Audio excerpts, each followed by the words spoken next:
বৃষ্টির পানি আজ রক্তাক্ত, আকাশ নিজেই আজ শোকগ্রস্ত হয়ে ঝরছে। বিভিন্ন ধরনীর বুকে লালচে জল জমে আছে, রাস্তায় আতঙ্ক ছড়িয়ে পড়েছে। কিন্তু চিত্রা কিছুই টের পাচ্ছে না। তার শরীর নিথর, চোখের পাতা ভারী, রক্তের স্রোতে সব কিছুই যেন ধোঁয়াশা। গুলিটা তাকে ছুতে গিয়েও ছুতে পারেনি, বরং তার পাশেই দাঁড়িয়ে থাকা ছোট্ট ছেলেটার মাথা ভেদ করে বেরিয়ে গেছে। মস্তিষ্কের ছিটকে পড়া টুকরোগুলো চিত্রার শরীরে এখনও লেগে আছে। ভয় আর ধাক্কায় তার হাত থেকে ফুচকার প্লেট পড়ে গেছে কাদা জলে। হৃৎপিণ্ডের গতি অস্বাভাবিক হয়ে উঠেছে, দৃষ্টি ঝাপসা হয়ে আসছে। কয়েক সেকেন্ডের মধ্যেই সমস্ত শরীর নিস্তেজ হয়ে মাটিতে লুটিয়ে পড়তে নেয় চিত্রা। তবে ফারাজ পড়ার আগেই তাকে সামলে নেয়। কয়েকটা মুহূর্তে কি থেকে কি হয়ে গেল।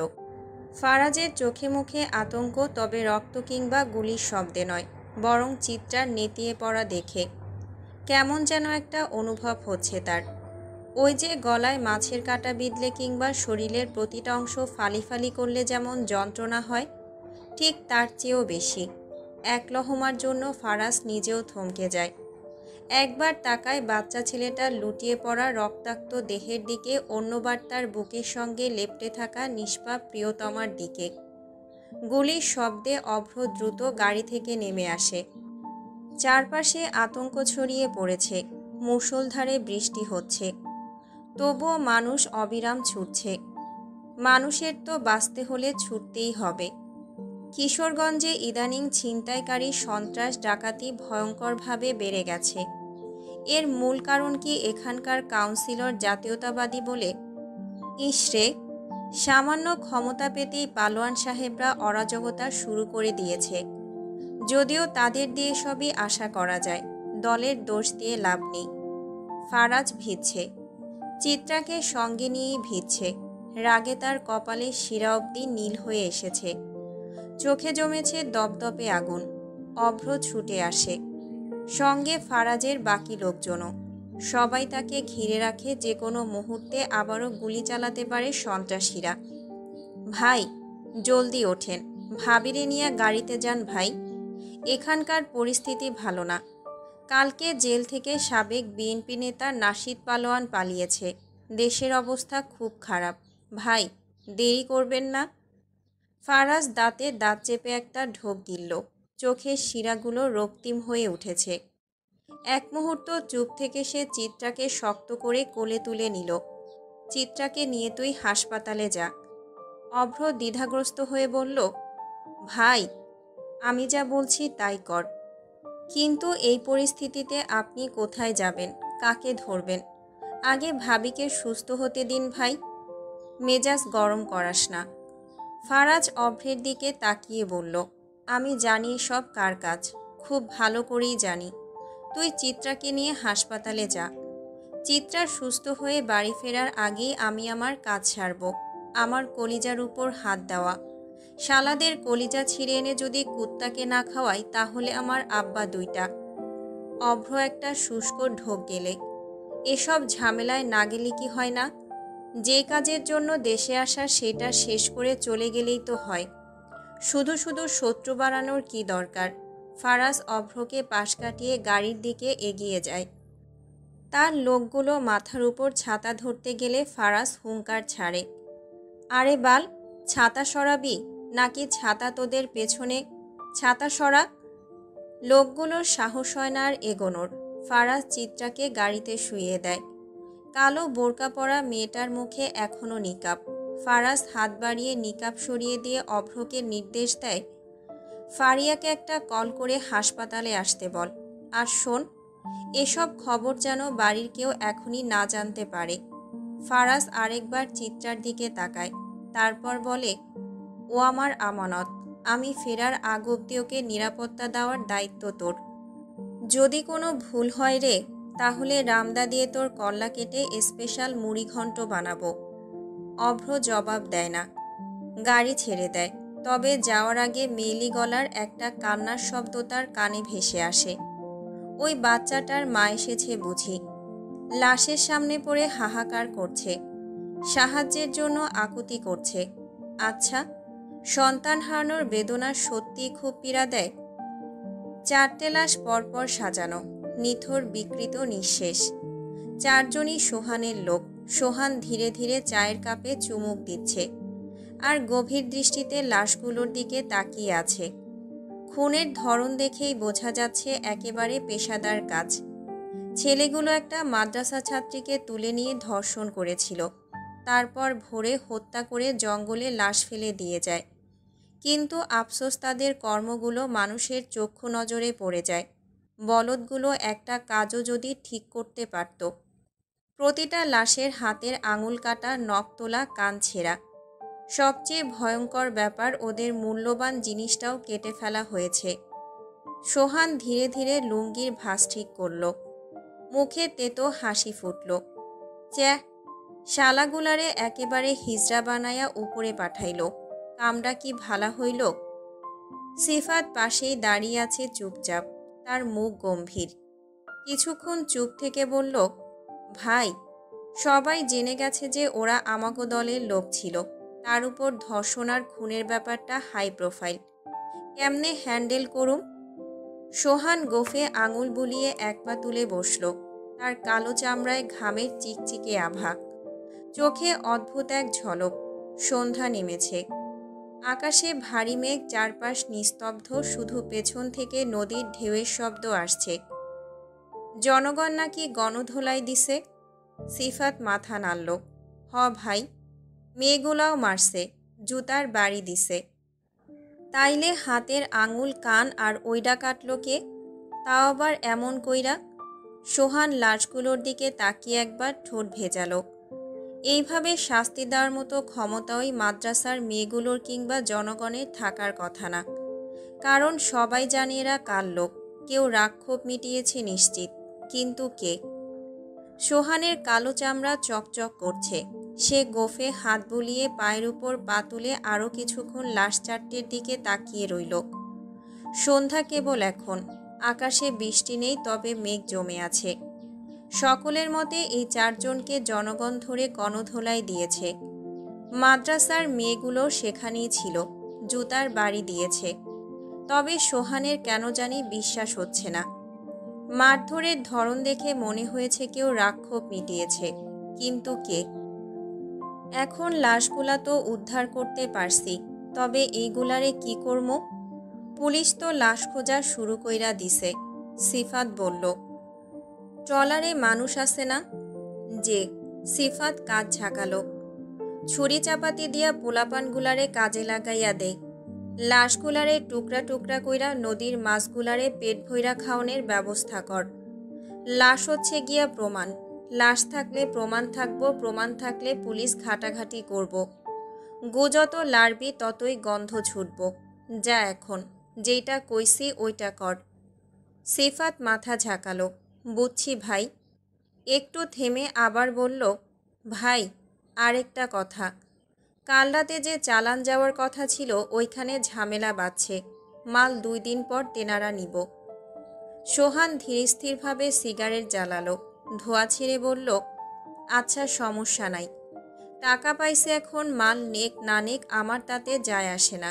তো মাইয়াগুলার যত্ন নিতাছস তো? হ ভাই, সাবধান থাকবি।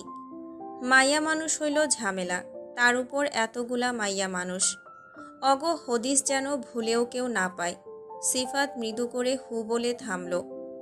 একটু ইতস্তত করল, তারপর বলল, ভাই, কইয়ালা? কাল রাতে যে নতুন মাইয়াটারে আনছি, ওইটা কিন্তু এককারে হীরা। চাইলে তৈয়ার কইরা রাতে আপনার কাছে পাঠাইতে পারি। আপনি তো ইদানিং অনেক চিন্তায় থাকেন। সোহান নদীর অন্ধকারের দিকে তাকিয়ে রইল। ধোঁয়ার কুণ্ডুলি ধীরে ধীরে মিলিয়ে যাচ্ছে বাতাসে। তারপর ঘাড় ঘুরিয়ে সিফাতের দিকে তাকালো।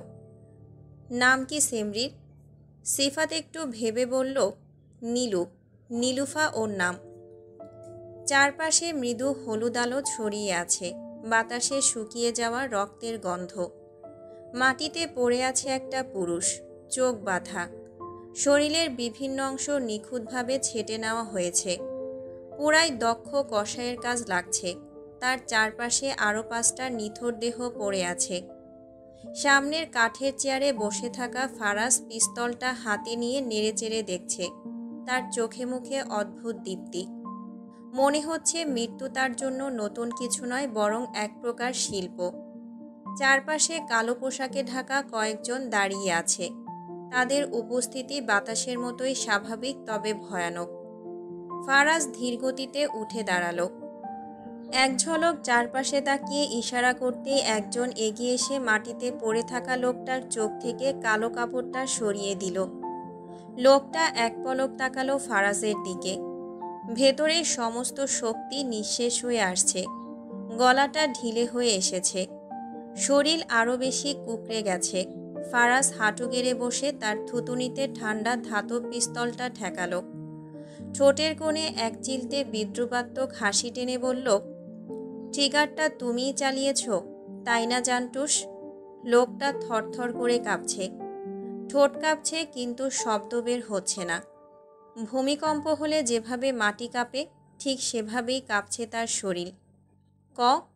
কথা বলো না কেন জানমন্টু? তোমার সঙ্গে কি আমি এখানে বাসর সারতে এসেছি? লজ্জায় তোমার জবান অবধি বাদরের পশ্চাৎ দেশের মতো লাল হয়েছে কেন? মুখ থেকে স্বরবর্ণ ব্যঞ্জনবর্ণ কিচ্ছু বের হচ্ছে না। But why Kallu? ভাই কাউরে মারার উদ্দেশ্য আমার ছিল না। তো মাঝ রাস্তায় শাড়ি চুরি পরে নার্গিস আপার গানে ডিস্কো ডান্স দিয়ে জনগণের কাছ থেকে টাকা নেওয়ার উদ্দেশ্য ছিল? লোকটা মাথা নিচু করে কাঁপা কাঁপা গলায় বলল, ভাই ক্ষমা কইরা দেন, আর কোনো দিন ছিনতাই করবো না। তোর নাম কিরে জলহস্তি? লোকটা ঢোক গিলে বলল, হারুন। ফারাজ লোকটার দিকে তাকিয়ে রইল। চোখে মুখে প্রচণ্ড বিরক্তি। আমি চিন্তা করি তোদের এত সাহস দিলটা কোন শালা? দিন দুপুরে মেন রোডে পিস্তল উঁচিয়ে ঘুরে বেড়ানো, পাবলিকের গায়ে হাত তোলা, গুলি ছোড়া, ছিনতাই করা। বা তালিয়া। ছিনতাইকারীর মুখ শুকিয়ে গেছে, চোখ দুটো পানিতে ভেসে যাচ্ছে। গলার শব্দ কেঁপে উঠছে কান্নায়। পুরুষ মানুষ শব্দ করে কাঁদছে। লজ্জার বিষয় না? ফারাজের কাছে এসব ছিনতাইকারীরা কখনোই পুরুষ সমাজের অংশ ছিল না। ভীরু কাপুরুষদের দেখলেই তার গায়ে জ্বালা ধরে যায়। এমন লোকেরা শুধুই ভয় পায়, কিন্তু সেই ভয় তাদের বদলায় না। ভাই ছাইরা দেন। লোকটি আবারও আকুতি জানায়, কণ্ঠে ভয় আর অনুনয়ের স্পষ্ট ছাপ। দয়া দেখাতে বলছো শালা? তুমি বোধহয় জানো না, দয়া নামক ছোটলোকি শব্দ ফারাজ তার অভিধান থেকে মায়ের গর্ভে থাকতেই কিক মেরে বের করে দিয়েছে। এমন কইরেন না ভাই, আমার বাসায় বউ বাচ্চা আছে, আমি ছাড়া তাগর কেউ নাই। বিরক্তিতে মুখ বাঁকায় ফারাজ। ছ্যা, তুমি তো একেবারে বাচাল সোনা। তোতা পাখির মতো পটপট করা তোমার মতো কালো চামড়ার গরিলার মুখে একদম মানায় না। লোকটি চুপ করে যায়। ফারাজের চোখে কেমন যেন একটা অদ্ভুত উপহাস খেলা করছে। হয়তো তার সামনে বসে থাকা ব্যক্তিটি মানুষ নয়, এক ক্ষুদ্র তুচ্ছ কিছু। ফারাজ উঠে দাঁড়ায়। পকেট থেকে একটা ধারালো ছুরি বের করে লোকটার আঙুলের দিকে তাকায়। এই আঙুল দিয়েই তো ট্রিগার প্রেস করেছিল, তাই না? দুজন কালো পোশাকধারী ব্যক্তি হারুনকে শক্ত করে তুলে বসায়, চেপে ধরে তাকে। হাতের আঙুলগুলো শক্ত করে টেনে ধরে যেন নড়তে না পারে।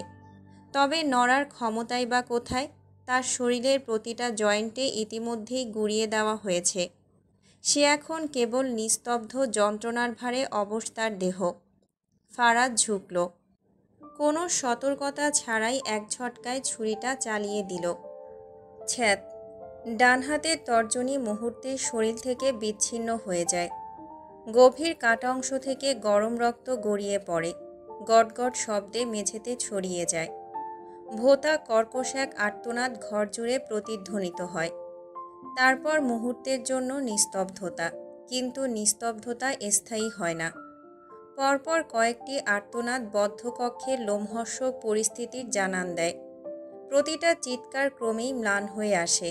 ব্যথার চূড়ান্ত পর্যায়ে অনুভূতিগুলো নিস্তেজ হয়ে আসছে।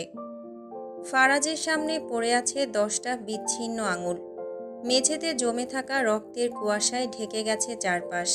ফারাজের শরীরের শার্টটা রক্তে ভিজে একাকার। মুখে রক্ত ছিটকে কি ভয়ানক দেখাচ্ছে তাকে। আগের থেকে বিরক্ত ভাব কিছুটা কমেছে, ফুটে উঠেছে এক শীতল বিকৃত আনন্দ। হারুনের শরীর ধীরে ধীরে মাটিতে ঢলে পড়ে। তার গা থেকে শার্টটা কে যেন ছিঁড়ে খুলে ফেলে দিয়েছে। রক্তে ভেজা শরীর উদ্ভাসিত হয়ে উঠেছে হলুদাভাব আলোর নিচে। ফারাজ এবার হাতের মুঠোয় তুলে নেয় বড় রামদাটা। চকচকে ফলাটা আলোয় ঝলসে ওঠে। কেন জানি আমার কলিজার প্রতি আলাদা একটা দুর্বলতা কাজ করে, তবে আজকে কেবল কলিজা না, হৃৎপিণ্ডের প্রতিও কাজ করছে। দেখি মেপে তোর কলিজার হৃৎপিণ্ডের সাইজ কতখানি। শত হলেও তুই বড় সন্ত্রাসবাদী বলে কথা। ফারাজের কণ্ঠস্বর নিস্তরঙ্গ, কোনো উন্মত্ততা নেই। হারুনের গলায় পা রেখে জোরে চেপে ধরে ফারাজ। নরম কলাপসিপল হাড়গুলো চূর্ণ হওয়ার শব্দ হয়। তারপর বুকের উপর কয়েকটা প্রচণ্ড লাথি বসিয়ে দেয়। হারুনের নিভু নিভু প্রাণ, চোখে মুখে মৃত্যুর ছায়া স্পষ্ট। শরীরে শক্তি পর্যন্ত নেই আর। এক মুহূর্ত দেরি না করেই ফারাজ হঠাৎ রামদাটা চালিয়ে দেয় হারুনের বুকে। স্ট্রাক। চামড়া বিদীর্ণ করে বেরিয়ে আসে লাল রঙের কাঁচা মাংস। হৃৎপিণ্ডের কাছে পৌঁছানোর আগেই হারুনের ফুসফুস ফেটে বেরিয়ে আসে এক বীভৎস চিৎকার। পুরো ঘর কাঁপিয়ে দেওয়া একটা চাপা আর্তনাদ। কিন্তু ফারাজ থামে না। সে রামদাটা টেনে নামিয়ে আনে বুকের মাঝখান বরাবর। হাড়ের গুড়িয়ে যাওয়ার খটখটে শব্দ বাতাসে মিলিয়ে যায়। তারপর তাজা উষ্ণ কলিজাটা তুলে আনে ফারাজ। রক্তে ভেজা কাঁপতে থাকা একটা অঙ্গ, যা এখনও জীবনের শেষ ছন্দ বাজিয়ে চলেছে। ফারাজের চোখে পৈশাচিক আনন্দ। হাতে ধরা রক্তমাখা কলিজার দিকে তাকিয়ে সে বলে উঠল, হা, এত ছোট কলিজা নিয়ে সন্ত্রাসবাদী হতে এসেছিলি? জলজান্ত মানুষটার বুক চিরে কলিজা বের করে আনার পরও ফারাজের মনে এক চুল প্রশান্তিও আসছে না। এত সহজে হওয়া মৃত্যুটা তাকে সন্তুষ্ট করতে পারেনি। সে আরও কিছু চাইছিল, আরও অনেক কিছু। ফারাজকে আজ কোনো অংশে নরপিশাচের থেকে কম লাগছে না। তার রক্তমাখা হাত থেকে লাফাচ্ছে টাটকা কলিজাটা। আঙুলের ফাঁক দিয়ে গড়িয়ে পড়ছে উষ্ণ লালচে রঙের ধারা, তবুও সে নির্বিকার। ফারাজ কলিজাটাকে নিষ্প্রিয় হাতে ছুঁড়ে ফেলে দেয় হারুনের রক্তাক্ত বুকের উপর। তারপর আবারও রামদার ফলাটা চালিয়ে দেয় বুকের খাঁচায়। দুই হাতে মাংসের গহ্বর ফাঁক করে টেনে বের করে আনে হৃৎপিণ্ডটা। ধুকপুক ধুকপুক ধুকপুক। হৃৎপিণ্ডটা তখনও জীবিত, তাজা গরম লাল রক্তে থপথপ করছে। ফারাজ হৃৎপিণ্ডটা হাতের তালুতে নিয়ে কিছুক্ষণ তাকিয়ে থাকল। কি অদ্ভুত প্রাণের স্পন্দন! এত ছোট অথচ এত ক্ষমতাধর একটা বস্তু, যা মানুষকে বাঁচিয়ে রাখে, আবার সে বিনা মানুষের মৃত্যু অনিবার্য। ফারাজ আবারও হাসল। হঠাৎ হৃৎপিণ্ডটা ছুঁড়ে ফেলে দিয়ে ছেলেগুলোর দিকে তাকায় ফারাজ। কণ্ঠস্বর আগের মতোই শীতল, তবে তাতে চাপা নিষ্ঠুরতা মিশে আছে, যা ক্রমশই ঘন হয়ে উঠছে। হৃৎপিণ্ডটা ভালো থাকলে ডোনেট করে দিবি, আর শরীরের বাকি অংশগুলো যেগুলো ঠিক আছে সেগুলোও কাজে লাগাবি। কিছুক্ষণ থেমে চোখ সরু করে পুনরায় বলল, আর এই জানোয়ারের দেহ 1101 টুকরো করে রাস্তার অনাহারী কুকুরগুলোকে খাইয়ে আসবি, যেন তার পাপের শেষ কণাটুকু পচে গলে কুকুরের পেটে মিশে যায়। ঘর জুড়ে তখন রক্তের ভারী গন্ধ। হারুনের নিথুর শরীর মেঝেতে পড়ে আছে দুই ভাগে বিভক্ত হয়ে। চারপাশের দেয়ালে ছিটকে থাকা রক্তের ছোপগুলো ফারাজের নীরব উন্মত্ততার সাক্ষ্য বহন করছে। সে বুলিয়ে কপালের সামনে চলে আসা রক্তমাখা চুলগুলো ঠিক করে নেয়। মুখের উপর ছিটকে পড়া রক্তের দলাটুকু থুতু দিয়ে গিলে নেয় অনায়াসে। তার চোখে এখন আর কোনো বিরক্তি নেই, নেই কোনো কর্ধ, আছে কেবল এক ধোঁয়াশাচ্ছন্ন বিকৃত প্রশান্তি। ঘরটা এখন শীতল হয়ে গেছে, পুরোই নিঃশব্দ। এতক্ষণ পর্যন্ত যে মৃত্যু ছায়ার মতো ঘুরে বেড়াচ্ছিল কক্ষের কোনায় কোনায়, সে এখন ফারাজের মুখে সেই বাঁকা হাসির মধ্যে স্থায়ী বাসা বেঁধেছে। ফারাজ আরও একবার কলিজাটার দিকে তাকায়, ফিসফিস করে বলে, কলিজাটা আজ আমি নিজ হাতে রান্না করব। তারপর তার স্বাদ গ্রহণের পালা। দক্ষিণা বাতাসের স্নিগ্ধ পরশ নিঃশব্দ মেঘাচ্ছন্ন রাতের মাদকতা আরও বাড়িয়ে তুলেছে। হাসপাতালের জানালা দিয়ে আসা হালকা পিরপির হাওয়ায় চিত্রার চুল এলোমেলো হয়ে যাচ্ছে বারবার। সে চুপচাপ জানালার দিকে তাকিয়ে আছে, রাতের উদাসীনতার মধ্যে কোনো অর্থ খুঁজে পাওয়ার চেষ্টা করছে। হাসপাতালের একঘেয়ে বেডে সে শুয়ে আছে বাধ্য হয়েই। কিছুক্ষণ আগে ফারিয়া এসেছিল, কথা বলেছিল কিছুক্ষণ। এখন হয়তো করিডোরে পায়চারি করছে। চিত্রার হাতে স্যালাইনের সূচ বিঁধে আছে, শরীরও ভীষণ দুর্বল, কিন্তু চিত্রার মন পড়ে আছে অন্য কোথাও। তার চোখের সামনে বারবার ভেসে উঠছে সেই নিষ্পাপ শিশুটির নিথর দেহ। কি থেকে কি হয়ে গেল আজ? সন্ত্রাসের বিষবাষ্প আজ কিশোরগঞ্জকে গ্রাস করেছে, কাল হয়তো পুরো দেশকে করবে। এসব কেবল নৃশংসতাই নয়, এর পেছনে আছে সুপরিকল্পিত এক ব্যবসা, যারা মানুষকে অমানুষে পরিণত করছে। তাদের দিয়ে অপরাধ করিয়ে ফায়দা লুটছে তারাই এসব ঘটনার মূল কারিগর। রাজনৈতিক চালের চেয়ে এখানে ব্যবসায়িক স্বার্থই বেশি প্রাধান্য পাচ্ছে। চিত্রা শ্বাস ছাড়ল। আজকের আকাশ তাকে বাড়ির কথা মনে করিয়ে দিচ্ছে। এই দিনে বাড়িতে কত আয়োজন হতো। গরম গরম ভাজা পোড়া চায়ের আড্ডা চলত দীর্ঘরাত অবধি। চিত্রা নিজ হাতে সব কিছু করত। নিজের ভাগের খাবারটুকু লুকিয়ে যখন সোহাগকে দিত, তখন যে কি শান্তি লাগত চিত্রার। এক রাতের কথা, সেদিন ঝুম বৃষ্টি হচ্ছিল। বাড়িতে সন্ধ্যা থেকে বিদ্যুৎ ছিল না, চারদিকে কেবল প্রকৃতির নীরব কান্না। প্রতিদিনের মতোই চিত্রা লুকিয়ে লুকিয়ে সোহাগের রুমে গেল। সে প্রায়ই যেত। ঘুমন্ত সোহাগের পাশে বসে থাকত, নিঃশব্দে চেয়ে চেয়ে স্বপ্ন দেখত একদিন এই মানুষটার পাশেই সারা জীবন কাটিয়ে দেওয়ার। কিন্তু সেদিন সোহাগ রুমে ছিল না। চিত্রা দুশ্চিন্তায় পড়ে যায়। কোথায় গেল সে? হঠাৎ করে তার মনে পড়ল ছাদের কথা। ছুটে গেল সেখানে। সোহাগ একলা দাঁড়িয়েছিল, প্রবল বৃষ্টিতে ভিজছিল নিঃশব্দে। পরনে সাদা স্যান্ডো গেঞ্জি ভিজে শরীরের সঙ্গে লেপ্টে গিয়েছিল। লুঙ্গিটাও ভারী হয়ে গিয়েছিল জলে। কিছু না বলে চিত্রাও পাশে গিয়ে দাঁড়ালো। সারারাত তারা একটাও কথা বলেনি, শুধু একসঙ্গে ভিজেছে। তাতেই চিত্রা খুশি ছিল। অথচ আজ সেই সোহাগ চিত্রাকে মনে রাখে না। যে সোহাগ একসময় চিত্রার সামান্য জ্বরেও পুরো বাড়ি মাথায় তুলত, সে এখন অন্য কাউকে ভালোবাসে, অন্য কাউকে বিয়ে করার স্বপ্ন দেখে। চিত্রার চোখের কোণে অজান্তেই জল জমে ওঠে। মুহূর্তেই কান্না ফেটে বেরিয়ে আসে তার বুক থেকে। সবাই বলে কাঁদলে নাকি মন হালকা হয়, দুঃখ কমে যায়। যদি দুঃখের সঙ্গে তার স্মৃতিগুলো মুছে যেত, তাহলে বোধহয় ভালো লাগতো। কিন্তু মানুষ স্মৃতির বাহক, স্মৃতি নিয়ে বাঁচতে হয় তাকে। তবে যারা স্মৃতি ভুলতে পারে তারাই সামনে এগোতে পারে। চিত্রার এখনো অনেক দূর যেতে হবে। মাঝপথে সে কিছুতেই থামতে পারবে না, কিছুতেই না।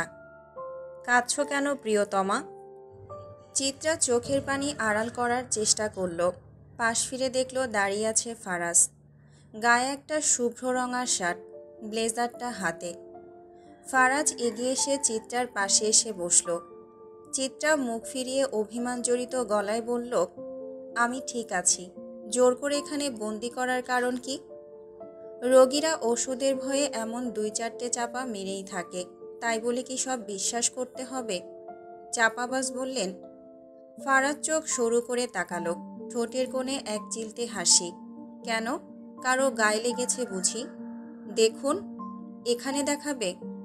ফারাজ চারপাশে চোখ বুলায়, জিহ্বা কেটে বলে, দুঃখিত বউ, রুমে সিসি ক্যামেরা আছে, তবে তুমি চাইলে আমি ক্যামেরার চোখেও পট্টি বেঁধে দিতে পারি, দেব নাকি? চিত্রা বিরক্ত চোখে তাকালো। আপনি কোন পদের মানুষ বলুন তো? ফারাজ মুচকি হেসে একদম স্বাভাবিক গলায় জবাব দেয়, সেই পদ যেটা দিয়ে সৃষ্টিকর্তা তোমাকে আমার জন্য বানিয়েছেন। চিত্রা হতভম্ব হয়ে কিছুক্ষণ তাকিয়ে রইল, তারপর মাথা নাড়িয়ে বলল, আপনার মতো পুরুষ আমি আমার পুরো জীবনে আর একটাও দেখিনি। আপনার সঙ্গে পেরে ওঠা দায়। ফারাজ এলাহির একটা ভাষণে উপরওয়ালা তৈরি করেছেন প্রিয়। দুনিয়ায় শত পুরুষ পাবে, তবে ফারাজ এলাহি হারিয়ে গেলে কচুও পাবে না। চিত্রা বিরক্ত হয়ে বলল, নিজের এত প্রশংসা কিভাবে করেন? মুখ ব্যথা করে না? তোমার উপর দিয়েও তো কত ঝড় বয়ে যায়, কই ব্যথা করে না? ফারাজ চোখ টিপে মুচকি হাসল। চিত্রা এক ঝটকায় মুখ ফিরিয়ে বলল, ছি, খালি ডাবল মিনিং কথাবার্তা, জাস্ট অসহ্যকর। ফারাজ মুখ ভেঙচি কেটে চিত্রাকে খেপানোর জন্য বলল, খোদা তোমার মুখে কচু ডলে দিয়েছে নাকি? মুখ থেকে চুলকানো কথাবার্তা ছাড়া ভালো কিছু বের হয় না। মুড়ি খাও শ্বশুর আব্বার মাইয়া। বাহিরে থেমে থেমে বৃষ্টি পড়ছে, ঘরের জানালা দিয়ে শো শো করে হাওয়া ঢুকছে। মার্জিয়া রান্নাঘরে ঢুকে ঠিক করে ফেলল আজ হবে জম্পেশ এক খাওয়া দাওয়া। মেনু খিচুড়ি, বেগুন, ইলিশ ভাজা আর ইলিশের লেজ ভর্তা। সকালে সোহাগ ঘাট থেকে তাজা ইলিশ কিনে এনেছিল। জান্নাত নতুন বউ, তাই মার্জিয়া তাকে কাজ করতে দিচ্ছে না। মারিয়া শাশুড়িকে হাতে হাতে সাহায্য করে দিচ্ছে। শুক্রবার সোহাগ আর জান্নাতের বিয়ের একটা ছোটখাটো আয়োজন করা হবে। হাতে সময় নেই, সেই বাজারগুলো তো করতে হবে। বাড়িঘর এখন অগোছালো, দুনিয়ার কাজ পড়ে আছে। মার্জিয়া প্রথমেই পোলাওয়ের চাল আর মুগ ডাল একসঙ্গে ধুয়ে পানি ছড়াতে দিল। তারপর কড়াইয়ে অল্প ঘি গরম করে চাল ডাল হালকা করে ভেজে নিল। যতক্ষণ না হালকা বাদামি রং ধরে মশলা কষানোর পর ভাজা চাল ডাল মিশিয়ে দিয়ে গরম পানি ঢেলে ঢাকনা দিয়ে রাখল। 15-20 মিনিট পর ঢাকনা তুলতেই দারুণ এক সুবাস। খিচুড়ির দানাগুলো একদম ঝরঝরে হয়ে এসেছে। শেষে 1 চামচ ঘি ছড়িয়ে দিল, যেন স্বাদ আরও বহুগুণ বেড়ে যায়। মার্জিয়ার স্বামীর খুব পছন্দ ছিল এই খিচুড়ি, তবে বছরখানিক পেরিয়ে গেল ভালো খাবার তার গলা দিয়ে নামেনি। ওদিকে ভাজাভুজির কাজ মারিয়া করছে। কড়াইতে সর্ষের তেল ধোয়া ওঠা গরম করে মাছ ছাড়তেই চিটচিট শব্দে রান্নাঘর মুখর হয়ে উঠল। জান্নাত রুমে এসে বিছানায় ফেলে রাখা সোহাগের লুঙ্গিটা ভাঁজ করতে করতে তাকে বলল, আপনি তারে এখনো ভালোবাসেন? সোহাগ তখন পুরনো একটা ঘড়ির বেল্ট বদলাচ্ছিল। জান্নাতের কথায় তার কপাল কুঁচকে গেল। এক দৃষ্টিতে তাকিয়ে থেকে প্রশ্ন করল, কার কথা বলছো? ওই যে চিত্রা আপার কথা। সোহাগ হেসে বলল, তোমাকে কে বলল যে আমি এখনো তাকে ভালোবাসি? জান্নাত চোখ নামিয়ে ফিসফিস করে বলল, মন বলছে। সোহাগ একটা মেকি হাসি দিল, ঘড়ির দিকে তাকিয়ে বলল, মন তোমাকে ভুল বোঝাচ্ছে। জান্নাত চুপ করে রইল। কিছুক্ষণ থেমে বলল, শুনেছি সে নাকি খুব সুন্দরী। সোহাগ নিঃশ্বাস ফেলল। তারপর জান্নাতের চোখের দিকে তাকিয়ে বলল, তাতে কি আসে যায়? তুমি কি কোনো অংশে কম? জান্নাত তিক্ত হাসল, মাথা নাড়িয়ে বলল, সে তো সোনা আর আমি হচ্ছি কয়লা। সোহাগ গম্ভীর কণ্ঠে জিজ্ঞেস করল, কয়লার মূল্য জানো? জানতে চাই না। সোহাগ এবার আর কিছুই বলল না, তবে জান্নাত থামল না, তার গলার স্বর কাঁপছিল। আপনি আমাকে ভালোবাসলে আমার কাছে আসতেন, ছুঁয়ে দেখতেন, কিন্তু আপনি তো আমার দিকে ফিরেও তাকান না। অথচ সবাই ভাবে আমাদের মধ্যে কত মোহাব্বত, কিন্তু সত্যিটা শুধু আমি জানি। সোহাগ কোনো জবাব দিল না, কেবল পাশের টেবিল থেকে সিগারেটের প্যাকেটটা তুলে নিয়ে দরজার দিকে হাঁটা দিল। জান্নাত পেছন থেকে মৃদু কণ্ঠে জিজ্ঞেস করল, কোথায় যাচ্ছেন? সোহাগ দরজার সামনে দাঁড়িয়ে একটু থামল, তারপর কটাক্ষ ভরা গলায় বলল, সিগারেটের সঙ্গে প্রেম করতে যাচ্ছি সখী, একটু হাওয়া খেতে চাই, তুমি আমার কাছে যাও। জান্নাত আর কিছু বলল না, ঠোঁট কামড়ে চোখের পানি আটকে রাখল। কেন তাকে এভাবে সারা জীবন কাটিয়ে দিতে হবে?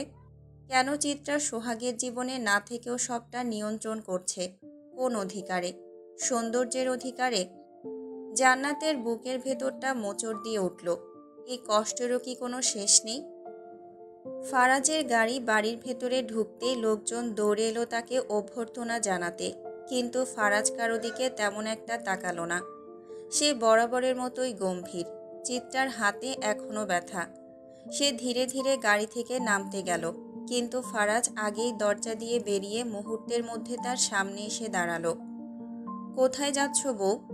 ফারাজ একদম তার পথ আটকে দাঁড়ালো। চিত্রা বিরক্ত গলায় বলল, মরতে।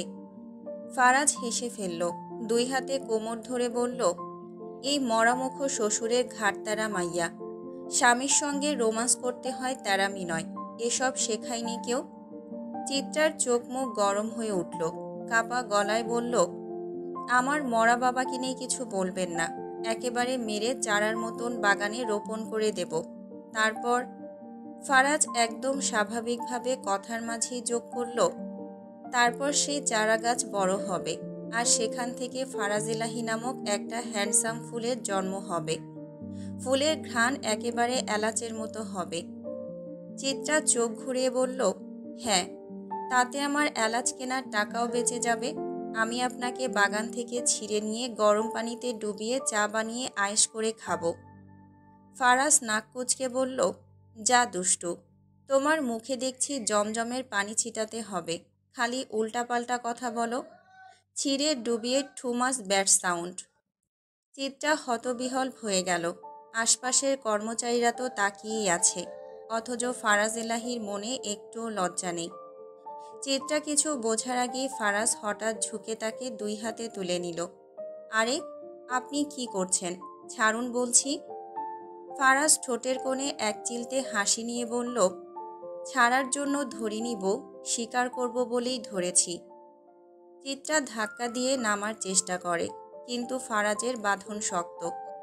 চিত্রাকে নিয়ে সরাসরি বাড়ির মধ্যে ঢুকে পড়ে। বাড়ির সবাই তাদের দেখছে, অথচ ফারাজের চোখে মুখে বিন্দুমাত্র সংকোচ নেই।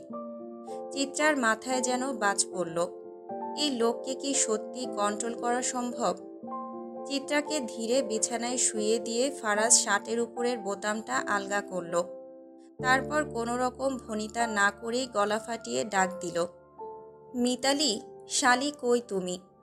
চিত্রা হতবম্ব হয়ে তাকিয়ে রইল। এমন সময় এক মুহূর্তে ষাঁড়ের মতো চেঁচানোর প্রয়োজনটা কি? তার মাথা যেন ভো ভো করে উঠল। মিতালিকে কেন ডাকছেন? কি দরকার? চিত্রা বিরক্ত স্বরে জিজ্ঞেস করল। মিতু? ফারাজ কপাল কুঁচকে তাকালো। হ্যাঁ, আমি ওকে ভালোবেসে মিতু বলে ডাকি। কোনো সমস্যা? ফারাজ চোখ সরু করল। ন্যাকামি? যাক, আমিও ভালোবেসে আজ থেকে তোমাকে চুতু বলে ডাকবো। কোনো সমস্যা? চিত্রা ধপাস করে উঠে বসে তাকালো। চুতু? এটা আবার কেমন নাম? কেন, পছন্দ হয়নি? চাইলে শুটকি, সাদামুলা কিংবা লিলিপুট বলেও ডাকতে পারি। তোমার সঙ্গে নামগুলো বেশ যায়। চিত্রা রাগে চোখ গোল করে তাকালো। ধ্যাত। ফারাজ গলা নামিয়ে রহস্যময় কণ্ঠে বলল, বুঝতে পেরেছি, তোমার যে প্রেমের নেশা ধরেছে। এমন হ্যান্ডসাম স্বামী থাকলে নেশা ধরাটা স্বাভাবিক। I know, don't worry. নেশাটা যেহেতু আমার কারণেই ধরেছে, তাই তা কমানোর দায়িত্ব আমার। চিত্রা কিছু বলার আগেই দরজার কাছে হুড়মুড় করে মিতালি হাজির হলো। শ্বাস নিতে কষ্ট হচ্ছে। সিঁড়ি বেয়ে দৌড়ে এসেছে সে। হাঁপাতে হাঁপাতে বলল, যে খালু। ফারাজ ভ্রুচিয়ে তাকালো।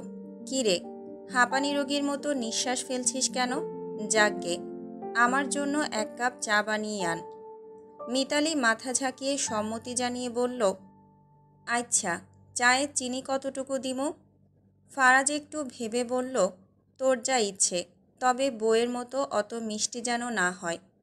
পরে যদি অকালে সুগার লেভেল বেড়ে যায়, তখন লোকে তো আমায় চিনি বাবা বলে ডাকবে। মিতালি কৌতূহল ভরা কণ্ঠে জিজ্ঞেস করল, চিনি বাবা মানে কি খালু? ফারাজ এক সেকেন্ড চুপ থেকে বলল, তোর ধ্যাত, কিছু না। যা, আমার বইয়ের মতো কড়া করে এক কাপ চা বানিয়ে আন। চা আর সিগারেট একসঙ্গে না খেলে আমার আবার বাথরুম হয় না। যা তো। মিতালি অবাক হয়ে ফারাজের মুখের দিকে তাকিয়ে রইল। আর চিত্রা? সে চোখ বন্ধ করে দীর্ঘশ্বাস ফেলল। এই লোককে ঠিক করতে গেলে তার নিজেরই মাথা ঠিক থাকবে না। ফারাজ চা সিগারেট খেয়ে গোসলে চলে গেল। রাতে গোসল না করলে তার ঘুম হয় না। দুনিয়ায় পারমাণবিক বোমা নিক্ষেপ করলেও ফারাজ এলাহির গোসল করা চাই। তার একটাই কথা, দুনিয়া মারা খাক, তার শুধু গোসল করতে পারলেই হলো। গোসল শেষে চিত্রাকে রুমে দেখতে না পেয়ে ফারাজের মুখটা কালো হয়ে যায়। তার ওষুধটা যদি এমন দৌড়াদৌড়ি করে তাহলে ফারাজ নিজের রোগ কী করে সারাবে? ফারাজ কালো ট্রাউজার আর টি শার্ট পরে নিচে নেমে আসলো। ফারাজের লুঙ্গির সঙ্গে দুশ্মনী আছে। শালা লুঙ্গি চিজটা একেবারে বেইমান, হুটহাট খুলে যায়। চিত্রার থেকেও এক ধাপ উপরেই ধাপ্পাবাজ লুঙ্গি। চিত্রাকে তো ফারাজ কন্ট্রোল করতে পারে, তবে লুঙ্গিকে আয়ত্তে আনা তার পক্ষে সম্ভব হয়নি। ফারাজের মুসলমানির কথা, তাকে তার মা বিছানায় শুইয়ে রেখেছিল। লোকজন সবাই ফারাজকে দেখতে আসছিল। সবাই একটু পরপর লুঙ্গি উঠিয়ে ফারাজের মূল্যবান সম্পদ দেখে কত কি বলে চলে গেল। মানে কি একটা অবস্থা! মানুষ বলা নেই কওয়া নেই, তার ইজ্জত দেখে চলে যাচ্ছে। বাবার বন্ধুর একটা মেয়েও তাকে সেদিন দেখতে এসেছিল। বয়সে ফারাজের সমানই। ওই শালিও ফারাজের লুঙ্গি তুলে ইয়েটা দেখে ফিক করে হেসে বলেছিল, হি হি, সাদা কেচো। ফারাজ ব্যথায় সেদিন উঠতে পারেনি। যদি পারত তাহলে ওই শালির চুল ছিঁড়ে দিত। সেই দিনের পর থেকে লুঙ্গি জিনিসটাকে ফারাজের ছোটলোকই মনে হয়, হুটহাট খুলে যায়। একবার তো লুঙ্গির সঙ্গে ফারাজকে বেল্টও পরতে হয়েছিল, তাই ফারাজ লুঙ্গি পরে না। সে কেন লুঙ্গি পরবে? ওইসব ছোট লোকেরা পরে। ফারাজ ভাবনা থেকে বেরিয়ে আসে। ওইসব ভয়ানক দিনের কথা সে মনে করতে চায় না। ফারাজ নিচে এসে দেখে অন্দরমহলে সবাই মিলে আড্ডা দিচ্ছে, একসঙ্গে মিলে লুডো খেলছে। নদী ভাবি, ফারিয়া, নীরু আর মোহনা ভাবিও একসঙ্গে খেলছে। চিত্রা এক কোণে দাঁড়িয়ে খেলা দেখছে। ফারাজ চিত্রার দিকে এগোতে গেলেই একটা কল আসে তার ফোনে। অভ্র কল করেছে। ফারাজ অভ্রের কথাগুলো মনোযোগ সহকারে শুনল। শেষে জবাব দিল, আমি আসছি, রান্না করে পার্সেল পাঠাতে হবে না। ভাবিগণ, আপনারা আমার বউকে খেলায় নিচ্ছেন না কেন? থাকবো, আমরা দুজন একা খেলবো, আই মিন লুডো। চিত্রা বিরক্ত ভঙ্গিতে মুখ বাঁকালো। বড়দের সামনে কি করে কথা বলতে হয় জানা নেই। বিদেশে থেকে একেবারে লাগামহীন হয়ে এসেছে। নীরু একপাশ থেকে ফারাজের দিকে তাকিয়ে কটাক্ষ করল, শার্টটা তোমায় খুব মানিয়েছে ফারাজ ভাই। প্রথমে ভাই, তারপর চেটেপুটে খাই। মেয়ে জাতিকে দিয়ে ভরসা নাই রে নীরু, এদের নজর বহুত খারাপ। তুই কিন্তু নজর ঠিক রাখিস। আমার আবার কাজিন রিলেটেড পোষায় না, থ্রিলার পছন্দ, ওটা ছাড়া ঠিক জমে না। নীরু বিরক্ত হয়ে মুখে ভেঙচি কাটল। ফারাজ তা দেখে আবার যোগ করল, মুখটা বাঁকা হয়ে গেলে বিয়ে শাদি কেমন করে দেব? প্রতিবন্ধী বিয়ে দিতে গেলে তো অর্ধেক সম্পত্তি আবার জামাইয়ের নামে সদকা দিতে হয়। নীরু রাগ করে উঠে গেল। ফাঁকা স্থানে ফারাজ চিত্রাকে বসিয়ে দিয়ে বলল, আমার ফিরতে দেরি হবে, আড়তে যাচ্ছি। তুমি প্রিয়তমা আজকের রাতটা হ্যান্ডেল করো কোনো মতে, জানি আমাকে ছাড়া তোমার ঘুম আসবে না। চিত্রার সাদা রঙের একটা কামিজ পরিহিত। বাড়ির অন্য সব বউরা শাড়ি পরা, কেমন যেন তার অস্বস্তি লাগছে। ফারাজ বিষয়টা লক্ষ্য করল। চিত্রাকে নিজের কাছে টেনে এনে হিসিয়ে বলল, অস্বস্তির কিছু নেই প্রিয়তমা, তোমাকে সব কিছুতেই মানায়। ভাবছি তোমার কামিজ পরার বিধি চালু করব। শাড়ি পরবে শুধু রাতে, একান্ত আমার জন্য। ফারাজ পোশাক বদলায় না, যেভাবে ছিল সেভাবেই বেরিয়ে পড়ে। বাহিরে অভ্রতার জন্য অপেক্ষা করছে। তবে যাওয়ার আগে চিত্রাকে সে বলে যায়, বউ, সাবধানে চাল দিও। মোহনা ভাবি কিন্তু এক নাম্বারের খাইস্টা, খালি বাটপারি করে। নীলুফাকে দেখার জন্য কেমন যেন মনটা ব্যাকুল হচ্ছে সোহানের। যেভাবে তার বর্ণনা দেওয়া হয়েছে, ব্যাকুলতাটা কাজ করাটা কি স্বাভাবিক নয়? সিফাতকে সঙ্গে নিয়ে সোহান পালোয়ান ট্রলারের বন্দিশালায় গেল। একবার গিয়ে সব মেয়েদেরই এক নজরে দেখে নিল সে। এই মেয়েগুলো মিয়ানমারে যাবে, যেখানে তাদের নানান কাজে লাগানো হবে। বেশিরভাগ ক্ষেত্রে এমন কাজে যা কোনোভাবেই সম্মানজনক নয়। সোহানের কাছে এসব কেবলই সমাজের বোঝা। তার নিজের একটা দর্শন আছে। সে মনে করে এই মেয়েরা এমনিতেই বেঁচে থাকার মতো কোনো কারণ খুঁজে পায় না। এদের জন্য লড়াই করার কেউ নেই, সমাজেও এদের মূল্য নেই। তাই তাদের সরিয়ে ফেলা কিংবা অন্য কোথাও পাঠিয়ে দেওয়া এ যেন তার এক ধরনের সমাজ পরিশোধনের কাজ। আর তাই সে সবসময় নিম্নবর্গের মানুষদের নিশানা করে। সিফাত ইতিমধ্যে নীলুফার কাছে একটা ছেলেকে পাঠিয়েছে তাকে তৈরি করার জন্য। অনেকক্ষণ কেটে গেছে কিন্তু ছেলেটার কোনো খোঁজ নেই। অস্থির হয়ে উঠল সিফাত। বিরক্ত হয়ে পকেট থেকে ফোন বের করে কল করার ঠিক আগেই দেখা গেল ছেলেটা দৌড়ে তাদের দিকে ছুটে আসছে। ছেলেটার শ্বাস অস্থির, কপাল বেয়ে ঘাম ঝরছে। ভয় আর দুশ্চিন্তায় থতমত খাওয়া কণ্ঠে বলল, মাইয়াটা ট্রলারে নাই, পালাইছে, মাইয়াটা পালাইছে। রাতের বৃষ্টি এখনো থেমে থেমে পড়ছে। বাতাস কেমন যেন স্থবির। এখানকার সবই ঠিক আছে, তবে সমস্যা একটাই, বাতাস বইতে দেরি, তবে বিদ্যুৎ যেতে এক মুহূর্ত সময় লাগে না। চিত্রার ঘুম ভাঙতেই পাশ ফিরে ফারাজকে দেখল। উদাম শরীরে উপুর হয়ে কোলবালিশ জড়িয়ে গভীর ঘুমে মগ্ন। কোলবালিশটা যদি মানুষ হতো তাহলে এতক্ষণে দম আটকে প্রাণ হারাতো। চিত্রা ধীর পায়ে উঠে দাঁড়ালো। ফজরের নামাজ পড়ে বারান্দায় গিয়ে ঠেস দিয়ে দাঁড়াতেই চোখ পড়ল পুকুরের দিকে। বৃষ্টির পানিতে থই থই করছে চারপাশ। গাছপালার পাতায় পানি জমে টুপটাপ পড়ে যাচ্ছে। এক মুহূর্তের জন্য পুকুরের জলে কি যেন একটা নড়ল। চিত্রার ভ্রু কুঁচকে গেল। তার দৃষ্টি আরও মনোযোগী হলো। পানির ওপর কিছু একটা ভেসে আছে। একটা নয়, দুটো। তার নিঃশ্বাস ভারী হয়ে এলো। সে ভালো করে দেখার চেষ্টা করল। মানুষ, হ্যাঁ, ওগুলো মানুষেরই শরীর। চিত্রার বুক কেঁপে উঠল। ধরফরিয়ে ঘরের ভেতরে ফিরে এলো সে। ফারাজ, চিত্রার কণ্ঠে আতঙ্ক জড়ানো। ফারাজ কেবলই গভীর ঘুম থেকে জেগেছে। ভাঙা চোখে চিত্রার দিকে তাকালো। ফারাজ, নিচে পুকুরে লাশ। কয়েক সেকেন্ড চুপচাপ তাকিয়ে থাকলো ফারাজ। সে চিত্রার কথার অর্থ বুঝতে পারছে না। চিত্রার চোখ ছলছল করছে। ভয় আর হতবাক ভাব মিলেমিশে গেছে তার চেহারায়। ফারাজ নিঃশব্দে উঠে বসল। এক নিমিষে ঘুম উড়ে গেছে তার। ভারী চোখে একবার চিত্রার কাঁপতে থাকা মুখের দিকে তাকিয়ে সে ধীর পায়ে বারান্দায় গেল। পুকুরের দিকে তাকিয়ে দেখল সত্যি দুটো নিথর শরীর ভেসে আছে পানিতে। তবে ফারাজের মুখে কোনো প্রতিক্রিয়া নেই। চিত্রা কাঁদতে কাঁদতে কিছু একটা বলছে, কিন্তু ফারাজ তা শুনছে না। সে নির্বিকার ভঙ্গিতে প্যাকেট থেকে একটা সিগারেট বের করল। নিঃশব্দে ধরিয়ে এক টান দিল। তারপর গায়ে একটা টি শার্ট চাপিয়ে মোবাইল বের করল পকেট থেকে। কাকে যেন একটা কল দিল। নিচে নামছি, শুধু এইটুকুই বলল সে। তারপর কোনো শব্দ না করে সিঁড়ি দিয়ে নিচে নামতে শুরু করলো। চিত্রা কিছু বুঝে ওঠার আগেই তার পেছন পেছন ছুটে গেল। অনুমতির অপেক্ষা করার প্রয়োজন নেই। পুলিশ এসেছে তদন্ত করতে, তবে কেস সাংঘাতিক। মানুষ দুটোকে নৃশংসভাবে মারা হয়েছে। চোখ দুটো কোটর থেকে তুলে আনা হয়েছে।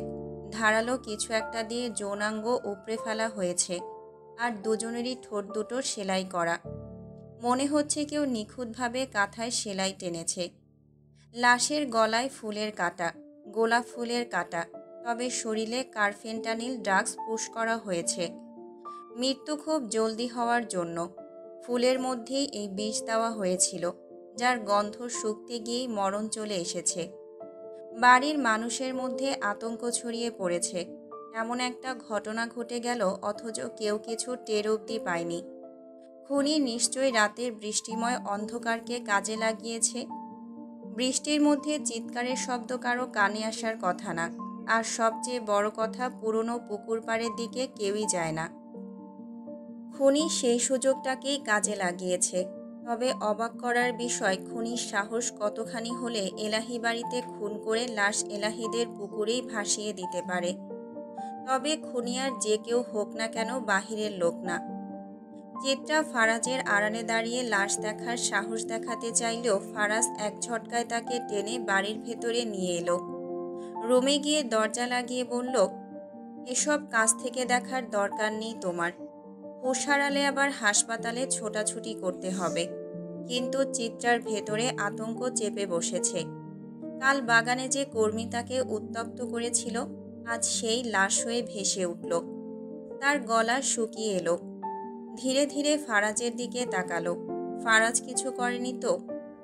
গতরাতে ফারাজ কখন বাড়ি ফিরেছিল সে জানে না। হাতে ব্যথা নিয়ে ঘুমাতে গিয়ে কখন গভীর নিদ্রায় তলিয়ে গিয়েছিল বুঝতেই পারেনি। চিত্রা আরও একবার ফারাজের দিকে তাকালো অদ্ভুত অনুসন্ধানী দৃষ্টিতে। ফারাজ তখনও কোনো কথা বলছে না, চুপচাপ গ্লাসে মদ ঢেলে গিলছে, যেন সব কিছু স্বাভাবিক। চিত্রা ধীর পায়ে এগিয়ে এলো। ফারাজের সামনে বসে সরাসরি চোখে চোখ রেখে ফিসফিস করে জিজ্ঞেস করল, খুনের পেছনে আপনার হাত আছে নাকি? দোতলা বাড়ি, চারপাশ ঘন গাছপালায় ঘেরা। নাম পালোয়ান মঞ্জিল। এই বাড়ির দুই উত্তরাধিকারী, সোহান পালোয়ান ও তার ছোট ভাই সুমন পালোয়ান। সুমনের সংসার আছে, স্ত্রী মাহবুবা ও দুই সন্তান নিয়ে সে ব্যস্ত। কিন্তু 31 পেরোলো, সোহান এখনও বিয়ে করেনি। সে মায়ের প্রতি অসম্ভব ভক্ত।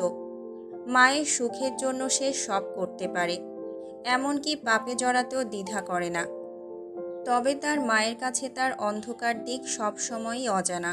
জানলে মা কষ্ট পাবেন, আর সেই কষ্টের কারণ হয়ে দাঁড়ানোর সাহস সোহানের নেই। আজ সকাল থেকেই তার মাথা ব্যথা করছে, গতরাত থেকে যা কিছুতেই কমছে না। তবে সবচেয়ে বড় সমস্যা নীলুর নিখোঁজ হওয়া। অনেক খোঁজাখুঁজি করেও তাকে পাওয়া যায়নি। তার বাড়িতেও খোঁজ নেওয়া হয়েছে, কিন্তু সে সেখানেও যায়নি। নীলু তাদের দলের অনেক সদস্যের চেহারা দেখে ফেলেছে। যদি কোনো ঝামেলা বাঁধিয়ে বসে, মেয়েদের মন বোঝা কঠিন। তারা ভাবে একটা, করে আরেকটা। নীলুকে অবশ্যই খুঁজে বের করতে হবে, ঝামেলা হওয়ার আগেই। আর উপর দিয়ে হারুনকে সহ আরও কিছু লোককে নাকি খুঁজে পাওয়া যাচ্ছে না। শুনেছে তাদের মধ্যাকার হারুনের ভুলবশত ট্রিগার চালানোর ফলে একটা বাচ্চা মারা গিয়েছে। সেটা নিয়েই ঝামেলা চলছে। এখন সেই ভয়ে কি সবাই একসঙ্গে উধাও হলো নাকি? সুমনের স্ত্রী মাহবুবা গরম গরম কলিজা ভুনা আর গরুর তেলে ভাজা মোটা পরোটা সাজিয়ে রেখেছে টেবিলে। সোহানের মা অসুস্থ, তাই তার খাবার রুমেই পাঠিয়ে দেওয়া হয়েছে। দেখভালের জন্য একজন মহিলা আছেন, তিনিই মাকে খাইয়ে দেবেন। সোহান হাত মুখ ধুয়ে টেবিলে বসতেই চোখ পড়ল কলিজা ভুনার দিকে। একটা অদ্ভুত মাতাল করা গন্ধ ভেসে আসছে, যেন খাবারের মধ্যে কিছু মিশিয়ে দেওয়া হয়েছে। সে পরোটা ছিঁড়ে কলিজা ভুনায় ডুবিয়ে মুখে পুরে দিল। স্বাদে তার চোখ আপনা আপনি বন্ধ হয়ে এলো। কিছুক্ষণ পর মাহবুবা রান্নাঘর থেকে বেরিয়ে এসে দেখে সোহান আঙুল চেটেপুটে খাচ্ছে। এতটাই সুস্বাদু হয়েছে। সোহান থালায় তাকিয়ে দেখল খাবার প্রায় শেষ। সে বিস্মিত গলায় বলল, মাহবুবা, আজকে তোমার রান্নার হাত এত ভালো হলো কিভাবে? আর কলিজা ভুনা নেই? মাহবুবা অবাক হয়ে বলল, যতটুকু ছিল ততটুকুই তো গরম করে দিলাম। সোহান ভ্রুকুটি করল, ছিল বলতে? মাহবুবা জবাব দিল, কেন, রাইতে না আপনি একটা টিফিন বক্স পাঠাইলেন? সোহানের মুখ কঠিন হয়ে গেল। আমি? হ, একটা লোক আইছিল, বাক্স দিয়া কইল আপনি পাঠাইছেন। রাইতে তো আপনি আসেন নাই, তাই সকালে গরম কইরা দিলাম। ভালো কথা। টিফিন বাক্স যেই ব্যাগে দিয়া দেওয়া হয়েছিল সেইখানে একটা কাগজও ছিল, আমি খুইল্লা দেখি নাই। সোহানের শরীরটা কেমন জানি শিউরে উঠল। কপালের ব্যথাটা হঠাৎই যেন বেড়ে গেল। সে ধীর পায়ে উঠে দাঁড়ালো। মাহবুবা রান্নাঘরের দিকে এগিয়ে গেল ব্যাগটা আনার জন্য। মাহবুবা ব্যাগটা এনে কাগজটা বের করে সোহানের দিকে বাড়িয়ে দিল। সোহান কাগজটা খুলে চোখ বুলাতেই কিংকর্তব্য বিমূঢ়। কাগজে ছোট্ট করে লেখা, হারুনের কলিজা ভুনাটা কেমন হয়েছে? খুব যত্ন করে রান্না করেছি। সাবধান করছি আমাকে ঘাঁটতে আসিস না, নিজেই ঘেটে যাবি। নিজের লোকেদের সতর্ক করবি। আরেকবার ভুল হলে বিরাট মাসুল গুনতে হবে কিন্তু। এবার শুধু ডেমো দেখালাম, পরের বার তোর কলিজাটা ছিঁড়ে ভুনা করব। সোহানের ভেতরটা মোচড় দিয়ে উঠল, গা গুলিয়ে আসছে।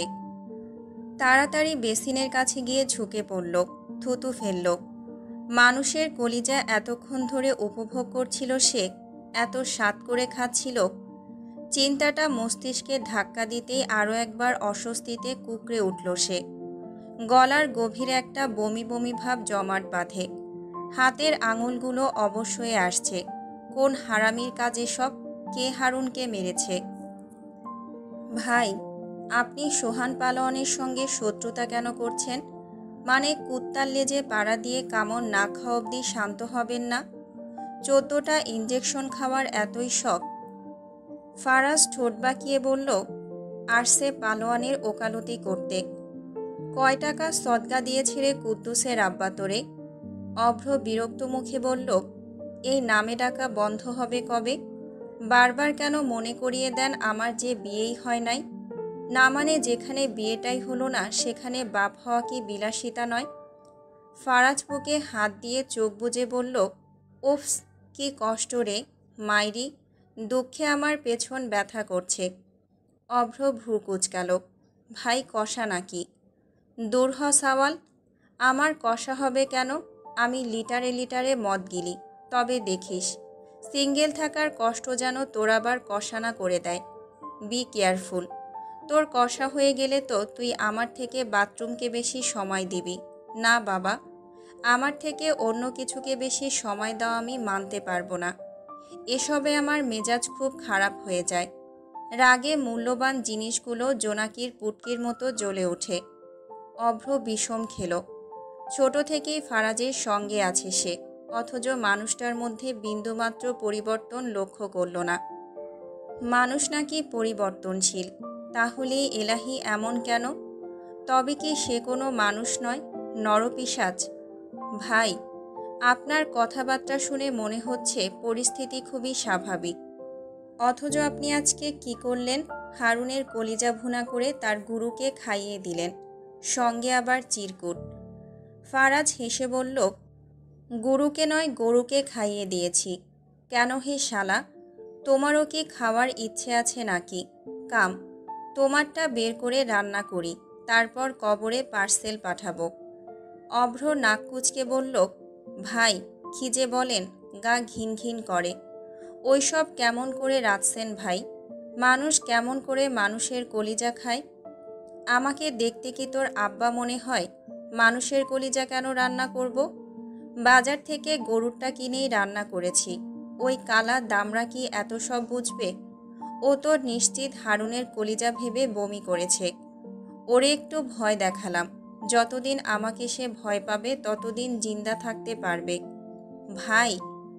ফারাজ তখন বাগানের দোলনায় বসে হুইস্কির বোতলে চুমুক দিচ্ছিল এবং সিগারেটে টান বসাচ্ছিল। তার মুখে ছিল নিস্পৃহ ভাব। দুনিয়ার কোনো কিছুর তোয়াক্কা নেই চেহারায়। ওহো, একটা কথাও শুনতে চাই না। ধোয়ার কুণ্ডুলি ছড়িয়ে বলল, কিন্তু ভাই, আমি বলি কি, একটু শুনেন তো আগে। হাসান আর ফারুকের লাশের কথা বলবি তো? কে তাদের মেরে পুকুরে ভাসিয়ে দিল? সেইটাই ভাই। কার কাজ এটা? কারণ আমরা তো কিচ্ছু করি নাই। বাড়ির মধ্যে ঢুকে খুন করা হয়েছে। বুঝতে পারছেন কিছু? ফারাজ নিঃশব্দে এক মুহূর্ত বসে থাকল। তারপর বোতলটা পাশে রেখে গভীর দৃষ্টি মেলে তাকালো সামনের দিকে। না বোঝার কি আছে? এই বিষয় নিয়ে আমি আর কিচ্ছু শুনতে চাই না, কিচ্ছু না। সে ধীর পায়ে উঠে দাঁড়ালো। কয়েক মুহূর্ত আগে সে নিশ্চিন্ত উজ্জ্বলতা কোথায় যেন মিলিয়ে গিয়েছে। গেলাম আমি। দুপুরে একটা কড়া ঘুম দিয়ে সন্ধ্যার দিকে উঠব। ততক্ষণ পর্যন্ত তুমি সাওয়াল মুড়ি খাও। চিত্রা দুপুরের পর থেকেই ঘরের এক কোণে নিস্তব্ধ হয়ে বসে আছে। সকাল থেকে বাড়ির পরিবেশ থমথমে। ভোরে বাড়ির পুরুষেরা ফিরে আসার পরই খুনের খবর জানতে পারে। তারপর কারো চোখেই ঘুম নেই, মনে অজানা শঙ্কা। দুপুরে বাড়ির পুরুষরা একসঙ্গে খেয়েছে, ফারাজও খেয়েছে, কিন্তু চিত্রাকে আজ সে নিজের সঙ্গে টেবিলে বসাতে পারেনি। আজ প্রথমবারের মতো চিত্রা জুনায়েদ এলাহির সঙ্গে কথা বলেছে। স্ত্রী মারা যাওয়ার পর তিনি আর বিয়ে করেননি, নিজেই ছেলে মেয়েদের মানুষ করেছেন। চিত্রা জোহানকেও লক্ষ্য করেছে। চঞ্চল প্রাণবন্ত, সহজেই মিশতে পারে মানুষের সঙ্গে, একেবারে তার বোনের বিপরীত। তবেই পরিবারের মানুষগুলোকে বুঝতে চিত্রার বেশ কষ্ট হচ্ছে। কি অদ্ভুত এক সম্পর্ক এদের মধ্যে। একই ছাদের নিচে থাকলেও কেউ কারো সঙ্গে তেমন একটা মেশে না, কথাও বলে না।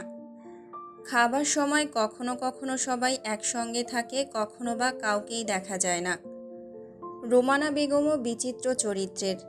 রান্নার সময় ছাড়া বাইরে দেখা যায় না তাকে। রান্না শেষ হলে খেয়ে নিয়ে নিঃশব্দে নিজের ঘরে ঢুকে যান। প্রয়োজন না হলে বের হন না। চিত্রা ভাবল এই যে সে নিজের সব ছেড়ে নতুন জীবনে প্রবেশ করল। কেউ কি একবারও জানতে চেয়েছে তার অতীত, তার পরিবার কেমন ছিল, কোথায় ছিল তার শৈশব? শ্বশুর শাশুড়ি তো অন্তত এই প্রশ্নগুলো করা উচিত। তাদের আদরের ছেলে যে তাকে তুলে এনে বিয়ে করেছে সেটা তারা জানে তো। ফারাজ যদি সেদিন তাকে না নিয়ে যেত তাহলে আজ কি হতো? সেই বৃদ্ধ লোকটার হাতে কি তার জীবনটা সঁপে দিতে হতো? ভাবতেই চিত্রার গা গুলিয়ে উঠল। আর সোহাগের কথা তো সে ভাবতেই চায় না। বিশ্বাসঘাতকদের জন্য তার মনে একটুও জায়গা নেই, যত কাছেরই হোক না কেন। চিত্রার ঠোঁটে এক ব্যঙ্গাত্মক হাসি ফুটল। বিশ্বাসঘাতক কি কখনো পর হয়? না। আমরা যাদের সবচেয়ে বেশি বিশ্বাস করি, ভালোবাসি, তারাই একদিন আমাদের পিঠে ছুরিরাঘাত করে। প্রকৃত বিশ্বাসঘাতক তারাই। চিত্রা ধীরে ধীরে আলমারির দিকে এগোলো। আলমারি সহ এই ঘরের প্রতিটা চাবি ফারাজ তার হাতে তুলে দিয়ে বলেছিল, নাও, আজ থেকে সব তোমার, এমনকি আমিও। লোকটার ঠোঁট কাটা, কিন্তু পেছনে কথা বলার অভ্যেস নেই। এমন ব্যক্তিত্ব চিত্রার পছন্দ। সেদিন যখন ফারাজ তাকে তুলে নিয়ে যায় তখন সে মামিকে মিজান সাহেবের চেয়েও বেশি টাকা দিয়েছিল, কিন্তু একবারও সে বলেনি আমি চিত্রাকে কিনে নিয়ে যাচ্ছি। বরং বলেছিল এতগুলো বছর আমার বউটাকে খাইয়েছেন, পরিয়েছেন, সেসব তো চুকাতে হবে। মিসেস ফারাজ এলাহি কারো কাছে দায়বদ্ধ থাকবে তার স্বামী হিসেবে কি করে মেনে নেই? টাকাগুলো দিলাম যেন আমার বউটার উপর কোনো দায় না থাকে। কম মনে হলে চেয়ে নেবেন, আমার অনেক আছে, দিতে কোনো অসুবিধা নেই। অথচ চিত্রা বিয়ের পর থেকেই সেই ফারাজের সঙ্গে দূরত্ব বজায় রেখেছে। এত অভিমান পুষে রেখে লাভ কি? অনাথদের কি অভিমান মানায়? তাদের রাগ করতে নেই, জিদ ধরতে নেই, শুধু মেনে নিতে হয়। মেনে নিতে পারলেই জীবন সুন্দর। চিত্রার চোখের সামনে ভেসে উঠল তালুকদার বাড়ির স্মৃতি, তার নিজের বাড়ির স্মৃতি। বাজিতপুরের সেই অট্টালিকা আজ শুধুই ধ্বংসস্তূপ। তালুকদার বংশের অস্তিত্ব মুছে গেছে, এক রাতেই সব শেষ হয়ে গিয়েছে। বিয়ে বাড়ি পরিণত হয়েছিল শোকের বাড়িতে। যদি সেদিন চিত্রাও আগুনে পুড়ে ছাই হয়ে যেত, তাহলে হয়তো এই দুনিয়ার যন্ত্রণা তাকে বইতে হতো না। দুনিয়া ফারাজ এলাহির নীতির মতো, যা দেয় তার চেয়েও বেশি কেড়ে নেয়। চিত্রা আলমারির দরজা খুলল। আলমারি সাজানো দামি পোশাক, প্রসাধনী, অলংকার, এসব সে আগে কখনো দেখেনি। ফারাজ সত্যি যদি তাকে ভালো না বাসত তাহলে এত কিছু করত কেন? আজকাল শুধু দায়িত্বের খাতিরে কেউ এত কিছু করে না। এই বাড়িতে আসার পর মনে হচ্ছে তার নতুন জন্ম হয়েছে। আদৌ কি এটা তার পুনর্জন্ম, নাকি সবই কেবল একটা স্বপ্ন? স্বপ্ন কেবলই ছলনা হয়, আর ছলনা মানেই ভয়। ভয়, খুব ভয়। আগুন সুন্দরী। চিত্রা চমকে উঠে পেছন ফিরে তাকালো। ফারাজ দরজায় দাঁড়িয়ে আছে, টলমল করছে। মদের গন্ধ এতটাই তীব্র যে শ্বাস নিতে কষ্ট হচ্ছে। মদ খেয়ে কী অবস্থা করেছেন, পুরোই মাতাল হয়ে গেছেন। ফারাজ হঠাৎ চিত্রার হাত টেনে নিজের কাছে নিয়ে এলো। বুকের সঙ্গে জড়িয়ে বলল, আমায় মদে মাতাল করে না, করেছে তোমার কাজল কালো চোখ দুটো। কি তীক্ষ্ণ তার চাহনি, কি তার তেজ। আমায় মাতাল করার জন্য তোমার চাহনি যথেষ্ট, প্রিয়তমা। এভাবে তাকিয়ে থেকো না, ঘায়েল হয়ে যাইতো। চিত্রা একদম স্থির হয়ে গেল। ফারাজ তার ঠোঁটে হালকা পরশ বুলিয়ে দিল। পরশ বুলিয়ে নিজের অধিকার ঘোষণা করল। তোমার চোখ আমায় মাতাল করে, হিয়া করে ব্যাকুল। আমি প্রেমের স্রোতে ডুবে মরি, পাই না একুল ওকুল। চিত্রা ধাক্কা দিয়ে নিজেকে ছাড়িয়ে নিল। মুখে একটা কঠিন ভঙ্গি এনে বলল, ডুবে মরার আগে ব্রাশ করে মরবেন প্লিজ। পারলে গায়ে একটু পারফিউমও লাগাবেন। মদের গন্ধে তো আপনার প্রেম প্যান্টের ফুটো দিয়ে পালাবে। ফারাজ কিছুক্ষণ হতবাক হয়ে চিত্রার দিকে তাকিয়ে থাকল। তারপর দ্রুত নিজের নিচের দিকে তাকালো। কই, চেইন তো লাগানোই আছে, তাহলে বউ তার ফুটো পেল কোথা থেকে? নীরু আয়নার সামনে দাঁড়িয়ে লিপস্টিক ঘষছে ঠোঁটে। গাঢ় মেরুন রং, ফারাজ ভাইয়ের পছন্দের রং। আছে মেরুন রঙের কামিজও পরেছে। সে নিশ্চিত ফারাজ ভাই তাকে আজ দেখেই ফিদা হয়ে যাবে। হঠাৎ চিত্রার কথা মাথায় আসে। নাক কুচকায় নীরু। ঝামেলাটা দমকা হাওয়ার মতো তার ফারাজ ভাইকে কেড়ে নিয়েছে। যে করেই হোক ফারাজ ভাইকে পটাতেই হবে। ফারাজ একবার পটে গেলে নীরু তাকে বিয়ে করে নেবে। তারপর চিত্রাকে এমনিতেই চাল খাটিয়ে বাড়ি ছাড়া করবে। নীরু নিঃশ্বাস ছাড়ল। কী সব বকছে সে? মাথায় নির্ঘাত গ্যাস্ট্রিক হয়েছে। আয় হায়, গ্যাস্ট্রিক থেকে যদি আলসার হয়ে যায় আর তারপর যদি নীরু মারা যায়, তখন ফারাজ ভাইকে বিয়ে করবে কেমন করে? না, প্ল্যান করতে হবে ঠান্ডা মাথায়। নীরু ঘড়ির দিকে তাকায়। সন্ধ্যা 7টা বাজতে এখনও 2 মিনিট বাকি আছে। জলদি নীরু টিভি ছাড়ল। রিমোট টিপে স্টার জলসা বের করল। একটু পর তার পছন্দের নাটক শুরু হবে। কিছুতেই মিস করা যাবে না। নাটক দেখে বুদ্ধি নিয়ে ঠান্ডা মাথায় চিত্রাকে বাস দিতে হবে। নীরুর পাশের রুমটা জোহানের। এই বাড়িতে যদি কারোর রুম সবসময় অগোছালো থাকে, তবে সেটা একমাত্র জোহানের। একটা বেপরোয়া ছেলে, ইচ্ছে করেই পড়াশোনা শেষ করেনি। শ্যামবর্ণ লম্বাটে গঠন, উস্কো খুস্কো চুল। দেখলে মনে হয় চিরুনির ধার মারায়নি বহুদিন। একটা গিটারও আছে তার। বিকেল হলেই সেটা নিয়ে বেরিয়ে পড়ে বন্ধুদের সঙ্গে। সারা বছর ভণ্ডামি করে বেড়ায়, তবে জুম্মার দিন হলেই পায়জামা পাঞ্জাবি গায়ে চাপিয়ে হঠাৎই ইমানদার হয়ে ওঠে। এই যে সন্ধ্যায় গোসল করতে গিয়েছে, ফাটা গলায় গান গাইছে, সেই কর্কশ শব্দ এখান থেকেও শোনা যাচ্ছে। নীরুর সিরিয়াল দেখতে কষ্ট হচ্ছে। মন চাইছে টিভিটা তুলে ভাইয়ের মাথার উপর ভেঙে ফেলে। সে গলা ফাটিয়ে চেঁচিয়ে উঠল, ষাঁড়ের মতো চেঁচাচ্ছ কেন ভাই? নিজেকে অরিজিৎ সিং ভাবার দরকার নেই। তুমি সারা জীবন হিরো আলমই ছিলে, আছো আর থাকবেও। ওপাশ থেকে গানের আওয়াজ আরও বেড়ে যায়। নীরু রাগে গজগজ করতে করতে উঠে দাঁড়ায়। টিভি পুশ করে দিয়ে একেবারে জোহানের রুমের দিকে এগিয়ে যায়। তার ইচ্ছে করছে দরজা ধাক্কিয়ে এক ঝটকায় তার ভাইকে তুলে জানালা দিয়ে ছুঁড়ে ফেলতে। ঠিক তখনই হুট করে কারেন্ট চলে যায়। পুরো বাড়ি নিমেষেই অন্ধকারে ঢেকে যায়।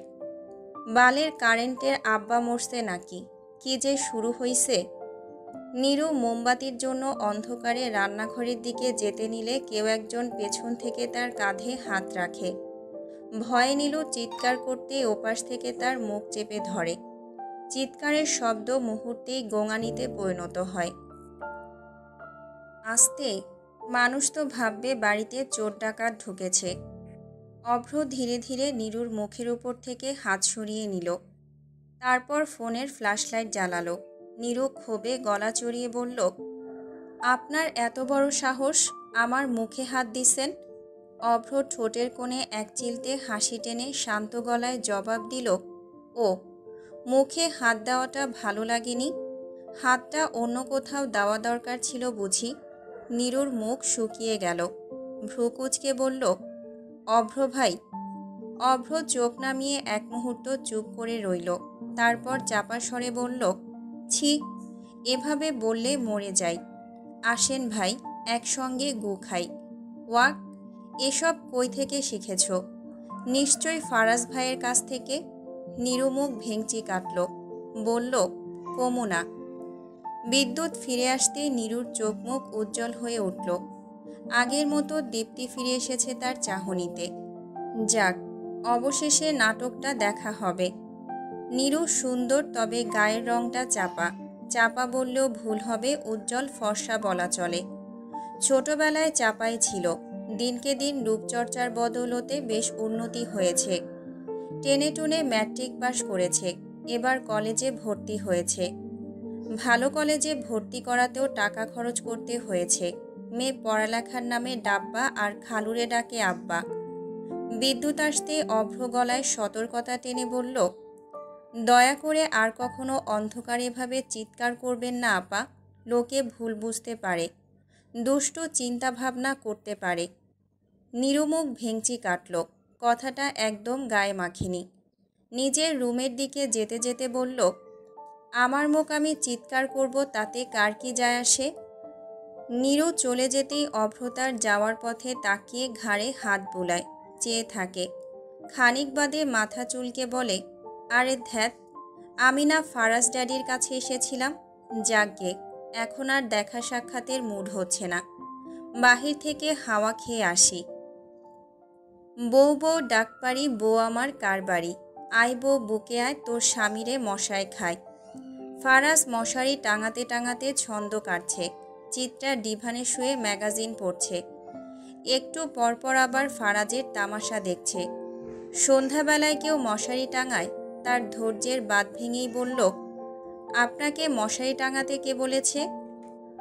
ফারাজ স্বভাবসুলভ হাসি ছুড়ে দিয়ে বলল, আরে সাদামুলা, মশারি না টাঙালে তো আমাকে মশায় খেয়ে দেবে, তখন তোমার কি হবে? আমি নিজেকে হেফাজত করছি জাস্ট ফর ইউ। তোমার মতো এক পিস থাকতে আমার রক্ত মশায় কেন চুষে খাবে? বলো বউ, বলো বলো। বুঝলাম না, ভালোবাসা দেখালেন নাকি খোঁচা মারলেন? ফারাজ ভ্রুকুচকে বলল, খোঁচা? ওইটা আবার কি জিনিস? দেখো বউ, আমি তোমাকে ভাতেও মারব না, কথায়ও না। আমি তোমায় ভালোবাসা দিয়ে মারব। ওইসব খোঁচাখুচি আমার পোষায় না। চিত্রা বিরক্ত হয়ে ম্যাগাজিনের পাতা উল্টালো। আচ্ছা, আপনি কাজ কি করেন?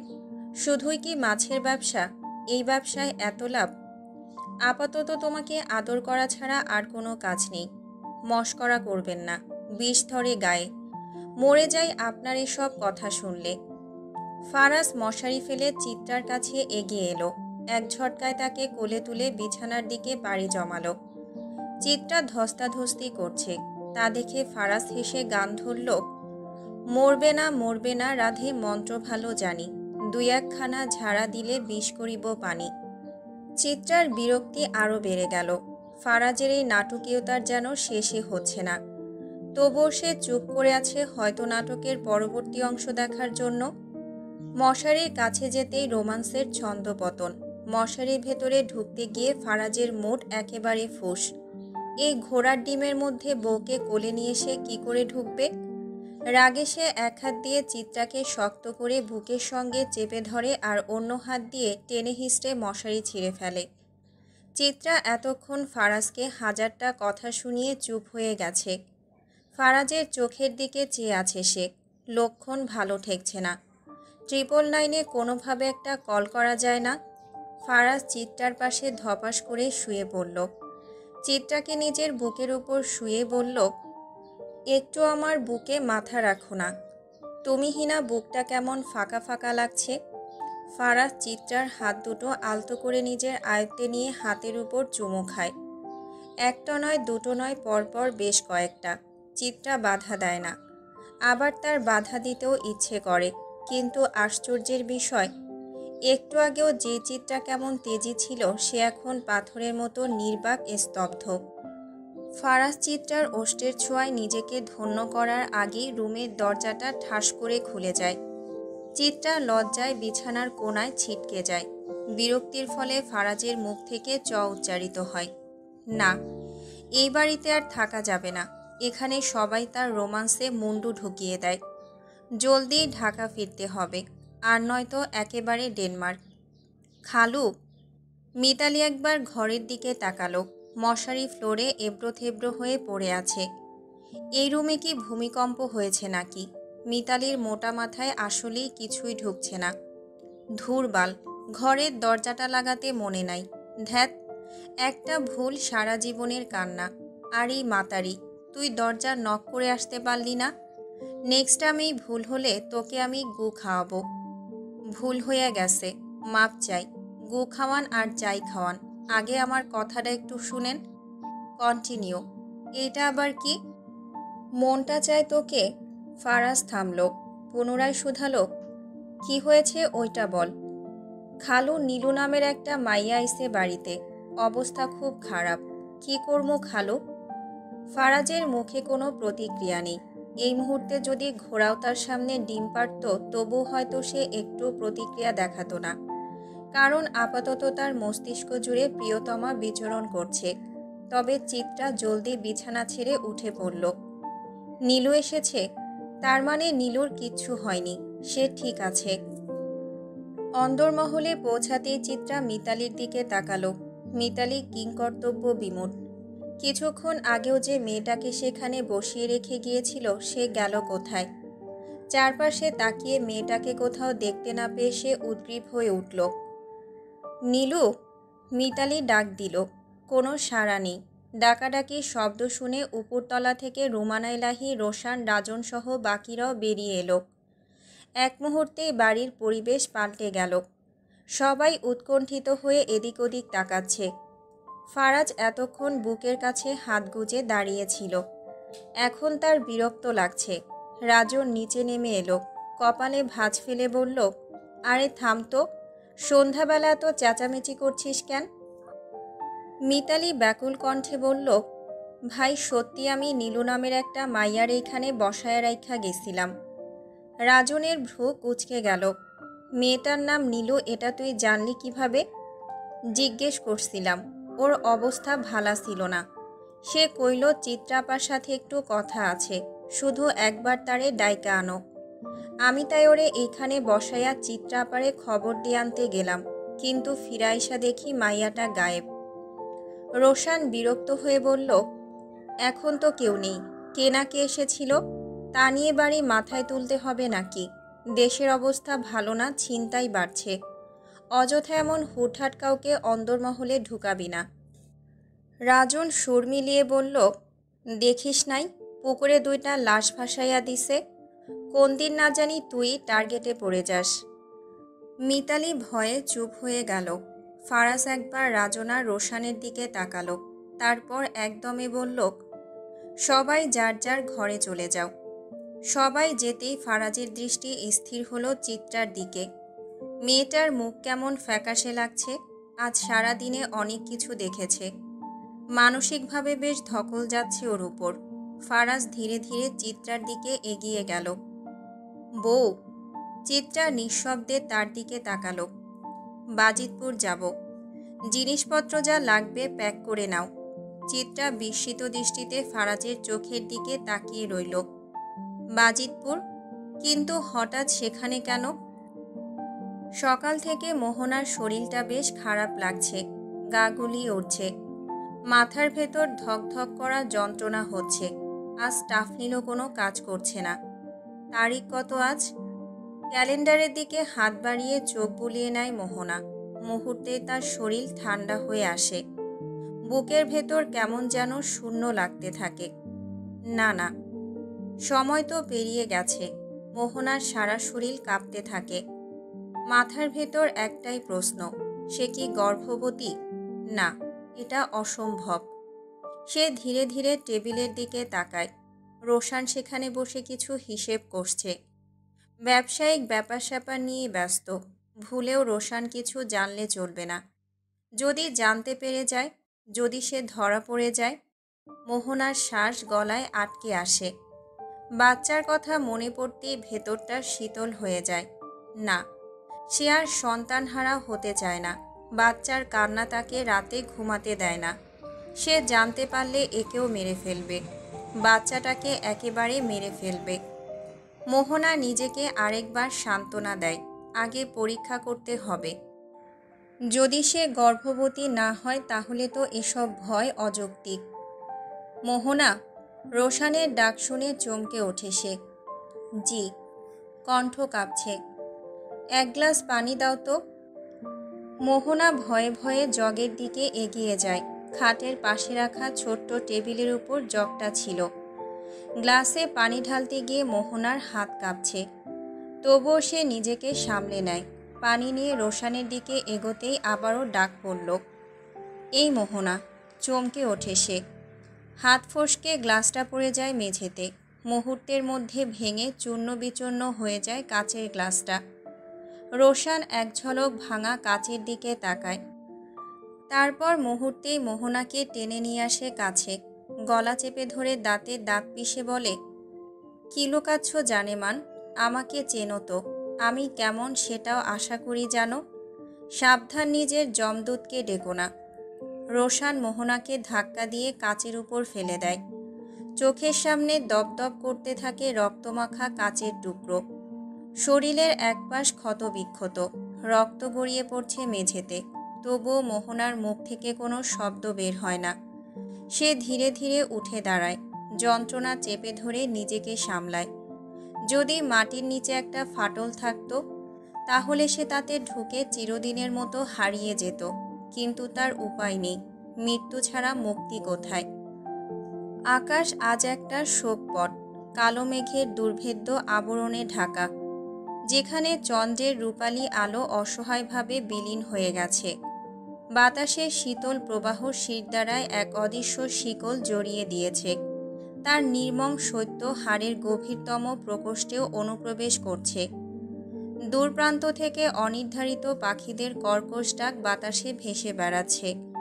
পথের ধূসর প্রান্তরে ছন্নছাড়া কুকুরগুলোর ক্ষীণ আলোয় ঘেউ ঘেউ শব্দ এক ভগ্ন সুর তৈরি করছে।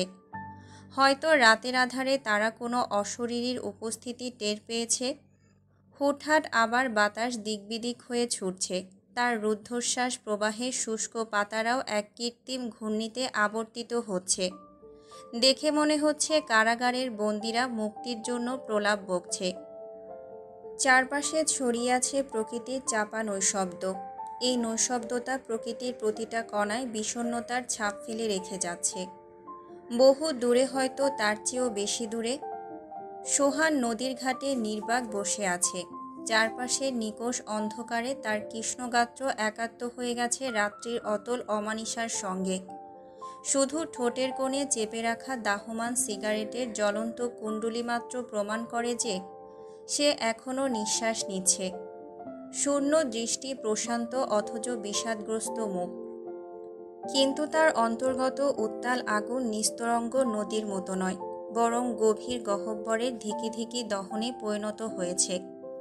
চিন্তার প্রবাহ বিভ্রান্ত। সুস্থ যুক্তিবোধ যেন দূরতম কোণায় নির্বাসিত।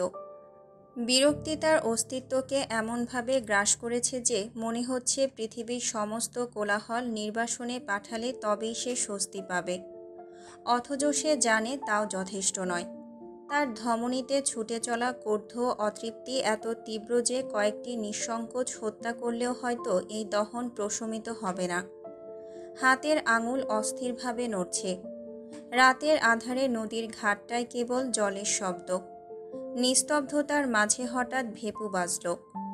দূরের কোনো ট্রলার থেকে ভেসে আসছে এই শব্দ। সোহান বিরক্তিতে পা নাড়ায়।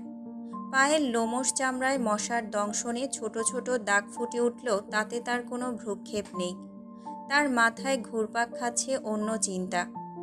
হারুন সহ দলে 4 জন খুন হয়ে গেল, অথচ হত্যাকারীকে তা সে এতটুকু আঁচ করতে পারছে না। খুনির কি তার চেয়েও বেশি ক্ষমতা, আধিপত্য? সোহানের ব্যবসার পরিধি বিশাল। শহরের রাস্তায় যে অটোরিকশা, মোটর গাড়ি চলে তার বেশিরভাগই তার আওতায়। চালকরা দিন শেষে নির্ধারিত টাকা বুঝিয়ে দেয়, আর সোহান হিসাব চুকিয়ে তাদের পারিশ্রমিক দেয়। এই ব্যবসায় তাকে নাম দিয়েছে, পরিচিতি দিয়েছে, তবে নৈতিকতার ভাত নেই দেশে। তার নৈতিকতা খারাপ থেকে শুরু হয়েছে আর খারাপই শেষ। সোহান লুঙ্গিটা একটু উপরে টেনে তোলে, পায়ের পাতা চুলকায়। গায়ে তার অদ্ভুত রঙের একটা শার্ট, রংটার ব্যাখ্যা সে দিতে পারবে না। সোহানের কল বাজছে।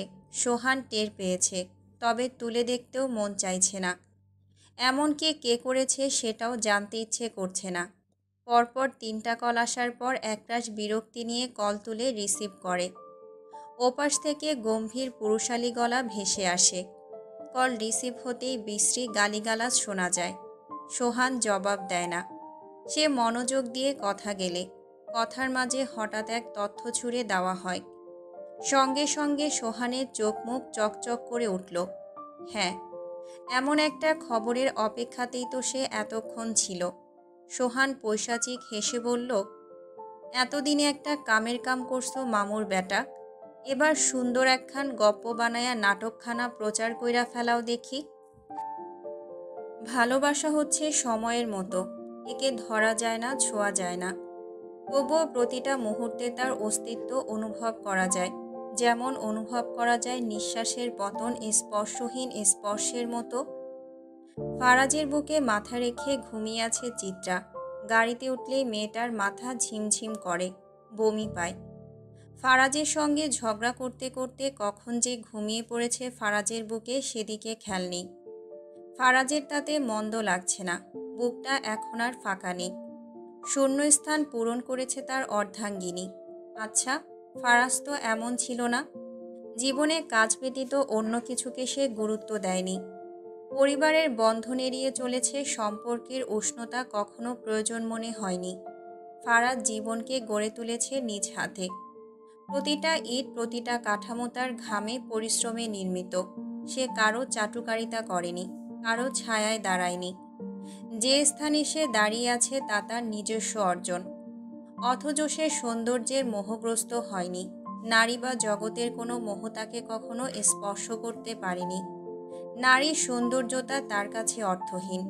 কেবল কি নারীর, জগতের কোনো সৌন্দর্যই তাকে আকৃষ্ট করতে পারেনি। দুনিয়ায় যা চিরস্থায়ী নয় তাকে গুরুত্ব দেওয়া ফারাজের কাছে কেবলই সময় অপচয় বলে বিবেচিত। ফারাজের হঠাৎই মোহনার কথা মনে পড়ে যায়। মোহনা ছিল তার চেয়ে 6 বছরের ছোট। যখন ফারাজ মাস্টার্স করছিল তখন সে কেবল কলেজের সীমানায় প্রথম পদচিহ্ন রেখেছিল। ফারাজ ঢাকা বিশ্ববিদ্যালয়ের অ্যাকাউন্টিং ডিপার্টমেন্টের ছাত্র, আর মোহনা ইডেন মহিলা কলেজে পড়ত। ফারাজের হলে থাকার অভ্যেস ছিল না। কলাবাগানের একটা বিল্ডিংয়ে থাকতো সে। বিল্ডিংয়ের ওই একটা ফ্লোর ফারাজের নিজের ছিল। সেই বিল্ডিংয়ের পাশের বাড়িটাতে মোহনা আইসিটি পড়তে যেত। প্রথম সাক্ষাৎটা খুব অদ্ভুতভাবে হয় তাদের। মোহনা যার কাছে আইসিটি পড়ত তার ঘরের জানালা দিয়ে ফারাজের বেলকনি দেখা যেত। ফারাজ রকিং চেয়ারে বসে আনমনে গুনগুন করত, সিগারেটের ধোঁয়া উড়াতো। মোহনা প্রাইভেটের নাম করে সেই সব আড়াল থেকে দেখত। ফারাজের তীক্ষ্ণ চাহনি, সিগারেটে ঝলসানো তীক্ষ্ণ ঠোঁট আর গম্ভীর স্বভাব মোহনাকে আকৃষ্ট করেছিল। তার ভালো লাগা প্রথম পুরুষ ওই লোকটাই ছিল, যে তার দিকে কখনো ফিরে তাকায়নি। রোজ নিয়ম করে মোহনার চোখ দুটো খুঁজে নিত ফারাজকে, এত নির্বাক আকুতি নিয়ে। কিন্তু ফারাজ, সে তো অন্য পথের যাত্রী। আশেপাশে শত প্রশংসিত দৃষ্টির বিপরীতে সে মোহনাকে ভালো করেও দেখেনি। ভালোবাসা দিবসে জনসম্মুখে শাহবাগের মোড়ে একগুচ্ছ গোলাপ হাতে মোহনা যখন বুকের গভীর গোপন বাসনার কথা প্রকাশ করেছিল, তখন ফারাজের প্রতিক্রিয়া ছিল নির্মম। বিরক্তি, বৃতৃষ্ণা আর একরাশ কঠিন বাক্যে সে মোহনাকে বুঝিয়ে দিয়েছিল তার জীবনে নারীর কোনো স্থান নেই। মোহনার চোখে জ্বলজ্বল করা অশ্রুরেখা ফারাজকে স্পর্শ করতে পারেনি। এরপর মোহনা হারিয়ে যায়। কোথায়, কিভাবে ফারাজ জানে না। বছরের পর বছর পেরিয়ে যায়। ফারাজ পড়াশোনা শেষ করে বিদেশের পথে পাড়ি জমায়, জীবনকে সংহত করতে দৃঢ়তায়। অবশেষে বহু বছর পর দেশে ফিরে দেখা মেলে সেই চেনা মুখের। তবে এবার সম্পর্কের সংজ্ঞা ভিন্ন। সেই মুখ তার ভাইয়ের স্ত্রী। আচ্ছা, নারীরা এমন কেন? অন্য কাউকে জীবনসঙ্গী করাই কি তাদের চূড়ান্ত প্রতিশোধ? কিন্তু এসব করে লাভ কি? কই, এসব করেও তো ফারাজকে পোড়াতে পারল না মোহনা। উল্টো ফারাজের মুখে ভাবি ডাক শুনে কি তার নিজের দহনের বেগ বাড়ে না? মোহনার প্রতিশোধ তাকেই ধ্বংস করেছে। সেই মোহনা যার জন্য একসময় পৃথিবীর সমস্ত পুরুষ পাগল ছিল। তাকে পুনরায় দেখেও ফারাজের হৃদয়ে কোনো আন্দোলন জাগেনি। তবে চিত্রার ক্ষেত্রে কেন ভিন্নতা? কেন সে নিজেকে সামলাতে পারে না? কেন তার নিজের অস্তিত্বকে প্রশ্নবিদ্ধ মনে হয়? ফারাজ নিদ্রিত চিত্রার অব্যয় আরও শক্ত করে আগলে ধরে।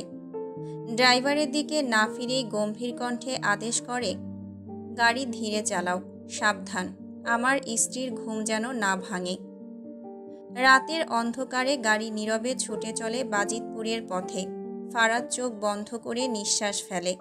যে উদ্দেশ্যে সে দেশে ফিরে এসেছে তা সফল করতেই হবে যে কোনো মূল্যে।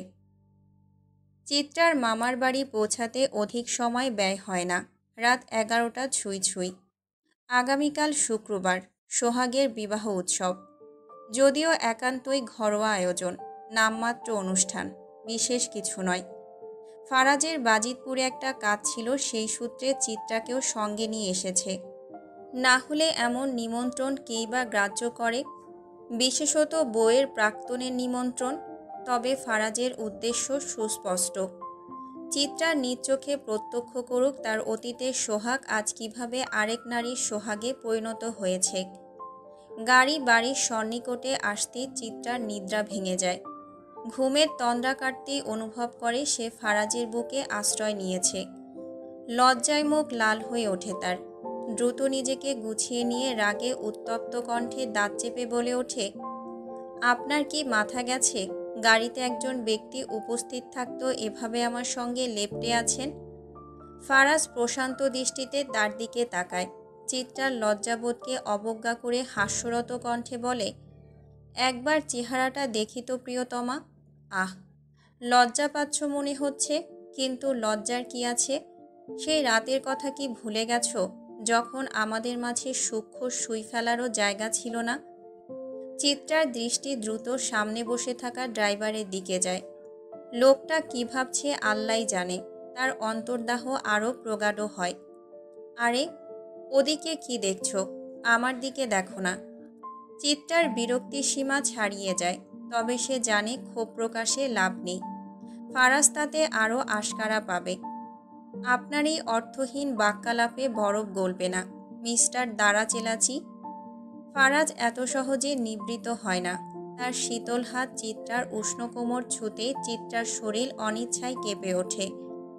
বিস্ময় বিমূঢ় হয়ে সে ফারাজের দিকে তাকায়, তবু তার কণ্ঠ রুদ্ধ। অসীম লজ্জাবোধে কোনো শব্দ বের হয় না, রাগে ফুঁসতে থাকে। অথচ প্রতিবাদও আটকে গেছে অদৃশ্য বাঁধনে। ফারাজ এহেন প্রতিক্রিয়ায় আরও উৎসাহী হয়ে ওঠে। চিত্রার কানের কাছে মুখ এনে নৈশব্দে সুরে বলে, হিস, ডোন্ট মেক এ নয়েজ। বাড়ির সামনে পা রাখতেই চিত্রার চোখে অশ্রু চলে আসে। কতদিন পর আবার বাড়ির গন্ধ পেল সে। এই বাড়ির উঠোন দেয়ালের চুনো ধোয়া গন্ধ, রাতের বাতাসে ভাসতে থাকা চেনা সব শব্দ, সব কিছু যেন একসঙ্গে ঝাঁপিয়ে পড়ল তার মনে। মেয়েদের জীবন এত কঠিন কেন? সব কিছু আপন করে নিয়েও কেন ছেড়ে যেতে হয়? কত শত অভিমান জমে আছে তার মনে। তবুও সত্যি বলতে মামি যতই কঠোর হোক না কেন, এতগুলো বছর অন্তত মাথা গুঁজে থাকার জায়গা তো দিয়েছিলেন। আরে বাল, এই বাড়িতে কলিং বেল নাই কেন? ঠুমাস ছোট লোক। ফারাজের কণ্ঠে বিরক্তির সুর স্পষ্ট। চোখের জল মুছে চিত্রা তার দিকে তাকিয়ে প্রশ্ন করল, এখানে কেন আনলেন আমাকে? সোহাগকে দেখে তোমাকে চুমু খাওয়ার জন্য। ধ্যাত। চিত্রা বিরক্ত মুখে দরজায় টোকা দিতেই মারিয়া এসে দরজা খুলে দিল। ভেতরে ঢুকতেই দেখে মার্জিয়ার বাকিরা বসার ঘরেই অপেক্ষা করছে। তাদের চোখে অবাক হওয়ার কোনো ছাপ নেই। বোঝাই যাচ্ছে চিত্রার আগমন সম্পর্কে তারা আগেই অবগত ছিল, অথচ চিত্রা নিজেই কিছু জানত না। পেছন থেকে ফারাজও ভেতরে পা রাখল। তার দৃষ্টি সোজা গিয়ে পড়ল মার্জিয়ার উপর। মার্জিয়া ইতিমধ্যেই ফারাজ এলাহি নামক চরিত্রের পরিচয় পেয়েছে, তাই সে নীরব দর্শকের ভূমিকা পালন করছে। মুখে মেকি হাসি, চোখে মুখে দ্বিধা। ফারাজ হাসি মুখে বড় করে সালাম দিল। আসসালামু আলাইকুম মাদার ইন ল। মানে আমার তো পোড়া কপাল, শাশুড়ি নেই। কিন্তু বউটাকে তো তেরা তেরা আপনিই বানিয়েছেন, তাই ভালোবাসার খাতিরে আপনাকেই মাদার ইন ল বলে ডাকছি। আপত্তি আছে নাকি? মার্জিয়া হালকা হেসে বলল, না না বাপজান, আপত্তি কিসের? শত হইল তুমি আমাগো চিত্রার স্বামী। মার্জিয়া কথা শেষ করার আগেই ফারাজ বলে উঠল, নাউজুবিল্লাহ। জানফান বলে কেন ডাকছেন? দেখুন, আমি চরিত্রবান পুরুষ, বইয়ের প্রতি দয়াল, না মানে লয়াল। আপনার আর আমার বয়সের পার্থক্য জানেন তো? ছি ছি, এই বয়সে কি জোয়ান ছেলেদের জান বলে কেউ ডাকে? মার্জিয়া বোকার মতো চেয়ে রইল। কিছুক্ষণ চুপ থেকে নিজেকে সামলে বলল, দাও দাও, ব্যাগপত্র দাও, আমার হাতে দাও। এই মাহাদি, সোহাগার জান্নাত রে ডাকতো। আরে, আমার লোকের অভাব নাই, ওরাই সব করবে। কিন্তু সোহাগকে কেন ডাকছেন মাদার? সদ্য বিয়ে হয়েছে, একটু বাসর টাসর তো ঠিকমতো করতে দেন। ননসেন্স। চিত্রার ইচ্ছে করছে এখান থেকে পালিয়ে যেতে। মারিয়ার মার্জিয়া অস্বস্তিতে পড়ে গেছে। মাহাদি নিশ্চুপ, কারণ সে ভালো করেই জানে ফারাজ এলাহির সঙ্গে তর্কে নামা মানেই নিশ্চিত বিপদ। ফারাজের গলা শুনে সোহাগ রুম থেকে বেরিয়ে আসে, চিত্রার দিকে এক ঝলক তাকায়, কিন্তু মুহূর্তেই চোখ ফিরিয়ে নেয়। চিত্রার দৃষ্টি নিচের দিকে নিবদ্ধ, ঘৃণায় তার গা শিউরে উঠছে। ফারাজ সুযোগ হাতছাড়া করতে চায় না, মুখে হাসি টেনে সোহাগকে বলল, আরে সোহাগ ভাই নাকি? মিয়া, বাসর ফেলে উঠে আসার কি দরকার ছিল? It's not fair bro. এসেছো যখন একটু বুকে আসো। কত বড় উপকার করেছো তুমি। তোমার মতো এক পিস মালকে জড়িয়ে না ধরলে আবার কষ্টে আমার এন্টেনা ব্যথা করবে। ফারাজ এগিয়ে গিয়ে সোহাগকে শক্ত করে জড়িয়ে ধরল। বাড়ির কারো মাথায় কিছু না ঢুকলেও চিত্রার বুঝতে সেটা বাকি রইল না যে এটা যে নিছকই মশকরা। সোহাগ হতবম্ব হয়ে দাঁড়িয়ে রইল। চিত্রার এক মুহূর্ত এখানে থাকার কোনো ইচ্ছে নেই। সে দ্রুত রুমের দিকে পা বাড়ায়। ফারাজ তা দেখে সোহাগের কানের কাছে মুখ এনে হিসহিসিয়ে বলল, বউ আমার রুমে ডাকছে, আমি আসি। তুমি পারলে এক গ্লাস দুধ পাঠিয়ে দিও। কথায় আছে না, দুধ না খেলে হবে না ভালো ছেলে। সোহাগের কাঁধে চাপড় মেরে বাঁকা হাসল ফারাজ, তারপর চিত্রার পিছু নিল। গুনগুন করে আবার গাইতে লাগল, মাদার ইন লয়ের বাড়িতে আইসা পাইলাম ভাঙা রুম, বউটারে মোর বুকে লইয়া দিমু করা ঘুম, হায়রে দিমু করা ঘুম। ফজরের আজানের সুরলহরী এখনও বাতাসে মৃদু প্রতিধ্বনিত হচ্ছে। একে একে মুসল্লিদের দল মসজিদ অভিমুখে গমন করছে, কেউ ধীর পায়ে, কেউ বা তাড়াহুড়োয়। তবে সবার চোখে মুখে নিবিষ্ট ভাব। আকাশ তখনও সম্পূর্ণ শুভ্র হয়ে ওঠেনি। গাঢ় নীলের ক্যানভাসে আবছা ধূসর রেখা যেন রাতের শেষ স্মৃতি হয়ে স্থির হয়ে আছে। পূর্ব দিগন্তের কোণে সূর্য তার ক্ষীণ আলোয় ধীরে ধীরে চারপাশ আলোকিত করছে। নদীর তীর ঘেঁষে ফিরে আসছে সারা রাত পরিশ্রান্ত মাঝিদের নৌকা। দেখে মনে হচ্ছে অন্ধকার জলরেখার বুকে ছায়ামূর্তির মতো দুলতে থাকা এক একটা নীরব প্রত্যাবর্তন। নীলুফাদের বাড়ির সম্মুখে শ্যামলিমায় ঢাকা কলপাড়, যার পাশে দাঁড়িয়ে বিরাট সৃষ্টি গাছ। নীরব সাক্ষীর মতো প্রভাতের আবহকে গভীরতর করে তুলেছে এই গাছ। তার ছায়ায় ঢেকে থাকা ভেজা মাটি গতরাতের শিশিরকে আঁকড়ে ধরে রেখেছে, জলবিন্দুর মতোই স্পন্দনশীল।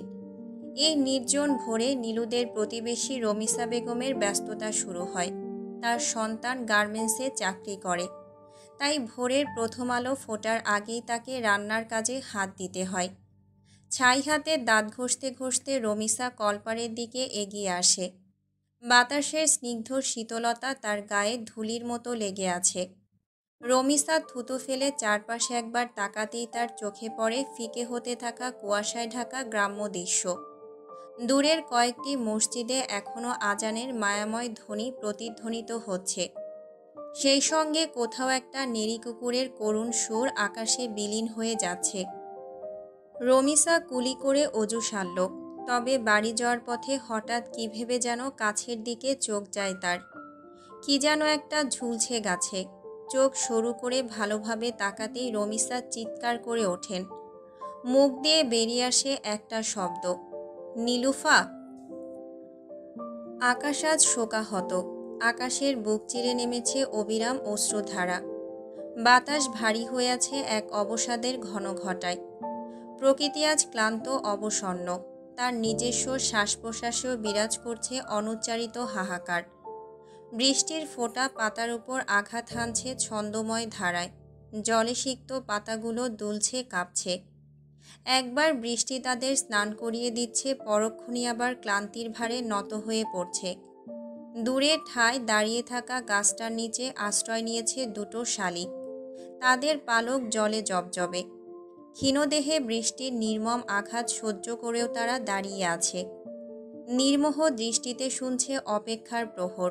বৃষ্টি কি শেষ হবে? তারা কি ফিরতে পারবে চিরচেনা নিরাপত্তার কোণে?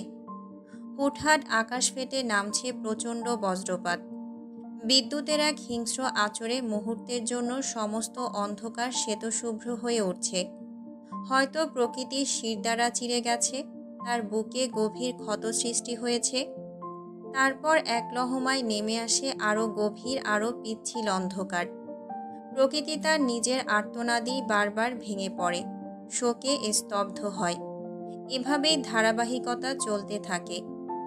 নীলুফাদের বাড়ির উঠানে লাশের খাটিয়া পড়ে আছে। বৃষ্টির টিপটিপ ফোঁটা এসে ভিজিয়ে দিচ্ছে কাফনে মোড়ানো নিথর দেহ। অথচ মাথার উপর ছাতা ধরার মতো কেউ নেই। জীবনের অন্তিম যাত্রায় কেউ তার মুখে শেষবারের মতো একটা আচ্ছাদন দেওয়ার প্রয়োজনও বোধ করছে না। মৃত্যুর পরও মানুষ মানুষের অভাব ঠিকই টের পায়, কিন্তু তখন সে উপলব্ধি অর্থহীন। বারান্দায় পড়ে আছেন নীলুফার মা। শোকের ভারে তিনি অসহায় ছটফট করছেন, বুক ফাটিয়ে কাঁদছেন। অথচ প্রতিবেশীরা তাকে জোর করে আটকে রেখেছে, চিৎকার করতে দিচ্ছে না, যেন মায়ের শোকও একটা অনৈতিক অপরাধ। অনেক কাঠখড় পুড়িয়ে শেষমেশ জানাজা পড়ানো হলো, কিন্তু তাতেও ছিল অনীহা বিতর্ক। আত্মহত্যার লাশ। পাড়া প্রতিবেশীরা কেউ চায়নি তার জানাজা হোক, কেউ চায়নি তার বিদায়ের প্রার্থনায় সামিল হতে।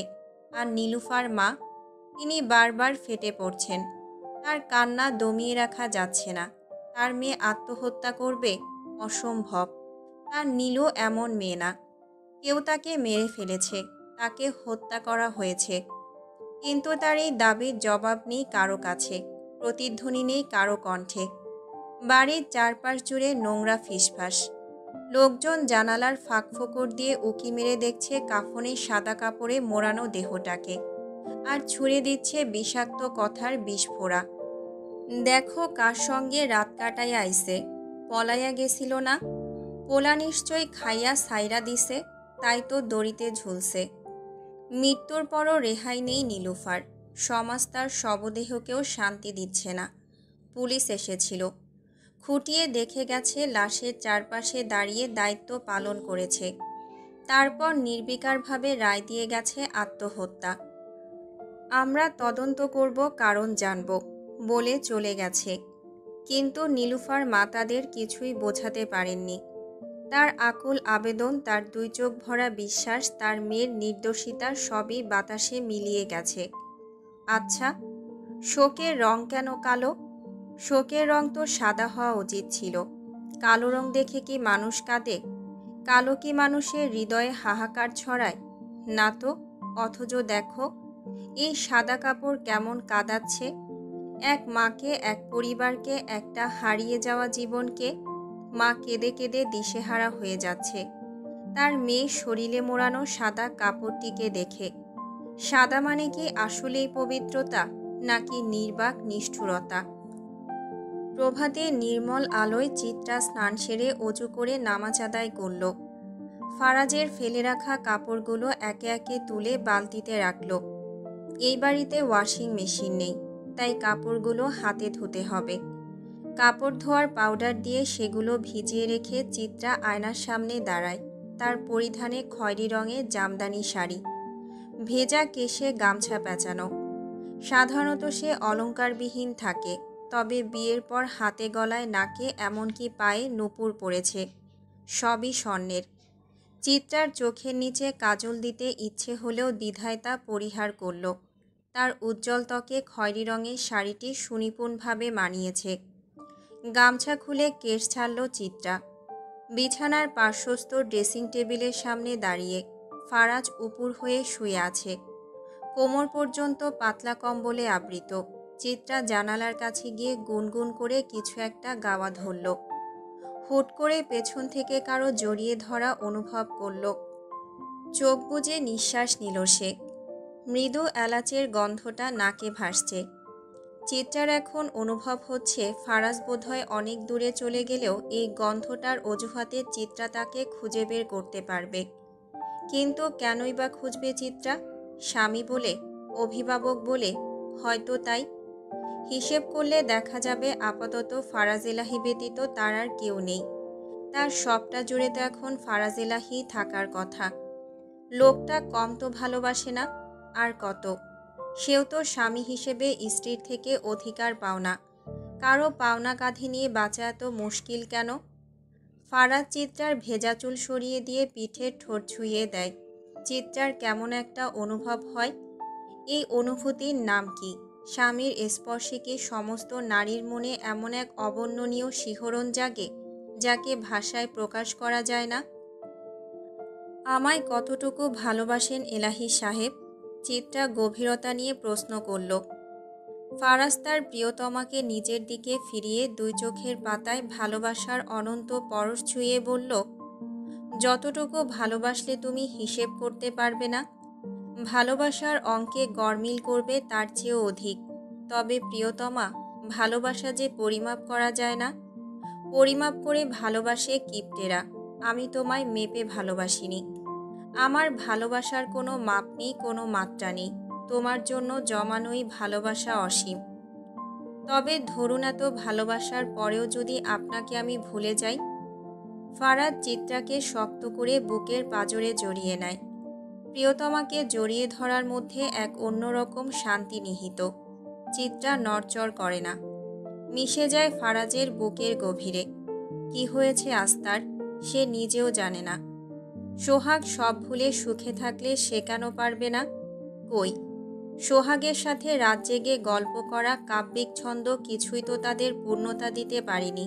সবই সময়ের স্রোতে বৃথা গেছে। ফারাজ চিত্রাকে জড়িয়ে ধরে গান ধরল, যদি তোমার মনে ধরে আরও ব্যথা দিও মোরে, দোহাই লাগে ভুইলা যাইও না। কেমন যেন অদ্ভুত ভেজাভাব ছিল সেই কণ্ঠে। ফারাজের কি কষ্ট হচ্ছে তার অর্ধাঙ্গিনীর মুখ থেকে এমন কথা শুনে? তার কি অন্তর পড়ছে? চিত্রা দীঘল শ্বাস ছাড়ে। এবার বাস্তবতায় ফেরা উচিত তার। যা তার জীবন থেকে চলে গেছে তা ভুলে সৃষ্টিকর্তার দেওয়া নেয়ামতকে এইবার গ্রহণ না করলেই নয়। আপনি ফ্রেশ হয়ে আসুন, আমি নাস্তা বানাচ্ছি। ফারাজ হেসে বলল, নাস্তা তো ছোট লোকেরা খায়, আমার তো তোমাকে চাই। বাহিরে কৃপল টাঙিয়ে তার নিচে দাওয়াতের রান্নাবান্না হচ্ছে। খাবারের মোমো গন্ধ নাকে ভেসে আসছে। চিত্রাকে ফারাজ কাজে হাত দিতে সাফ নিষেধ করেছে। কঠোর স্বরে বলেছে, আমার বউ তুমি, এই বাড়ির কামলা না। সো আমি তোমাকে যেই কাজ দেব তুমি সেটাই করবে। আপাতত তোমার কাজ স্বামীর সেবা করা, তাকে আদর সোহাগ করা। এই না, সোহাগ করার দরকার নেই। তবে তুমি চাইলে 100 থেকে 200টা চুমু দিতে পারো, আমি মাইন্ড করব না। চিত্রা তাই বাহিরে যায়নি। সকাল থেকে মারিয়া আর মার্জিয়াই কাজ করছে, সঙ্গে লোকও আছে। তবুও তারা জোগাড় করে দিচ্ছে। চিত্রা মামার রুমে গিয়ে খাটের পাশে পিঁড়ি টেনে বসল। ফারাজ বসেনি, দাঁড়িয়েছিল। মামা পাথরের মতো শুয়ে আছেন। হঠাৎ হঠাৎ টুকটাক কথা বলেন, তবে আজ কথা বললেন না, শুধু চেয়ে চেয়ে দেখলেন। দুই চোখে তার অসার দৃষ্টি। মামা আজ 2 বছর ধরে পঙ্গু। দীর্ঘদিন বিছানায় পড়ে থাকায় গায়ে একরকমের ঘা জন্মেছে। গায়ে কেমন একটা উৎকট গন্ধ। মামার মুখের দিকে তাকালে খুব কষ্ট হয়। শীর্ণ দেহ, কোটরে বসে যাওয়া দুটো চোখ, যার ভেতরে পঙ্গুত্বের অসহায় চাহনি, গলগ্রহ হয়ে বেঁচে থাকার লজ্জা। জীবনের দুটো অবস্থায় মানুষ বড় অসহায় হয়ে পড়ে। এক অসুস্থতায়, দ্বিতীয় বার্ধক্যে। একটা শিশুও কিন্তু অসহায়, তবে সেই অসহায়ত্ব তাকে লজ্জিত করে না, সংকুচিত করে না। কারণ সে দাবির হাত বাড়িয়ে যেমন স্নেহ ভালোবাসা নেয়, দাতার মতো আনন্দও দেয় উজাড় করে। কিন্তু একজন বিবেক বুদ্ধি সম্পন্ন মানুষ যখন অসহায় হয়ে পড়ে, তখন জীবনের প্রতিটা মুহূর্ত তাকে বুঝিয়ে দেয় বেঁচে থাকার নিদারুণ যন্ত্রণা। ফারাজ নীরবতা ভাঙল। ওনার চিকিৎসা হয়নি? ফারাজের কথায় চিত্রা ছলছল আঁখি দুটো নিয়ে তার পানে তাকায়। না, এই বাড়ির কাছে মামা তো কেবল একটা পুরনো ঘুণে ধরা আসবাবপত্রের মতো, যার এখন আর কোনো প্রয়োজন নেই। ফারাজ দৃঢ় গলায় বলল, ডোন্ট ওয়ারি, তোমার মামার দায়িত্বটা আমি নিলাম। জলদি তিনি সুস্থ হয়ে উঠবেন। তারপর এক্কেবারে লুঙ্গি তুলে জামাই শ্বশুর মিলে লুঙ্গি ডান্স দেব। আরে ধ্যাত, ওই চিজটা তো আবার আমার কোমর থেকে খুলে যায়। আচ্ছা থাক, দুজন মিলে না হয় চাড্ডি পরে একটা ডান্স দিলাম আর কি। তুমি একটা ভিডিও বানিয়ে দিও তো, রিলসে আপলোড দেব। শালার আমার আইডির পেছন লাল হয়ে গেছে। চিত্রা একটা ঢোক গেলে। প্রথমে ভেবেছিল ফারাজ ভালো হয়ে গিয়েছে, কিন্তু ভালো হবে আর ফারাজ এলাহি? তার মুখ থেকে সুস্থ কথার আশা কেবল অসুস্থ মানুষই করতে পারে। ফারাজ হঠাৎ গলার স্বর বদলে বলল, বাহিরে বৃষ্টি থেমে গিয়েছে, চলো বাহিরে যাই। আমাদের প্রেম দেখিয়ে সোহাগ্যার কুরকুরানি বাড়িয়ে দিয়ে আসি। এমনিতেই জেলাসির লেভেল হাই হওয়ার ফলে ওর পেছনে আগুন লেগেছে। কখন না জানি আমি আবার ওর পাছায় কেরোসিন ঢেলে দিই। শালা বাঙ্গির ঘরের বাঙ্গি। চিত্রা হতবাক। এই লোককে শুধরানো যাবে না। একটু আগের কথাবার্তা শুনে তো মনে হয়েছিল একেবারে দুধ দিয়ে গোসল করে উঠেছে, অথচ এখন মামার সামনেই তামাশা শুরু। মানে যেই লাউ সেই কদু। দাওয়াতের আগেই অভ্র ব্যাগপত্র নিয়ে চিত্রার মামির বাড়িতে হাজির। সকাল থেকে ফারাজকে সে কল করে যাচ্ছে, তবে মহৎ ব্যক্তি তো আবার জমিদারের বংশধর, তাই কল ধরেনি। তাই বাধ্য হয়ে অভ্র নিজেই চলে এলো। জরুরি কথা আছে। সব কিছু জলদি বলাটা জরুরি। ফারাজ তখন দুপুরের গোসল সেরে আয়নার সামনে দাঁড়িয়ে শার্টের বোতাম লাগাচ্ছিল। চিত্রাকে সে রুমে বসিয়ে রেখেছিল, তবে গোসল থেকে বেরিয়ে রুমে খুঁজে পেল না। তবে খুঁজে পেয়েছে তার ক্রাইম পার্টনার অভ্রকে। ফারাজ চোখ সরু করে তাকায়, ঠোঁটের কোণে বিদ্রূপের হাসি। কিরে, আমার বইয়ের মধ্যে আমি অভ্রকে কেন দেখতে পাচ্ছি? ডেট ওভার মাল খেয়ে ফেলিনি তো?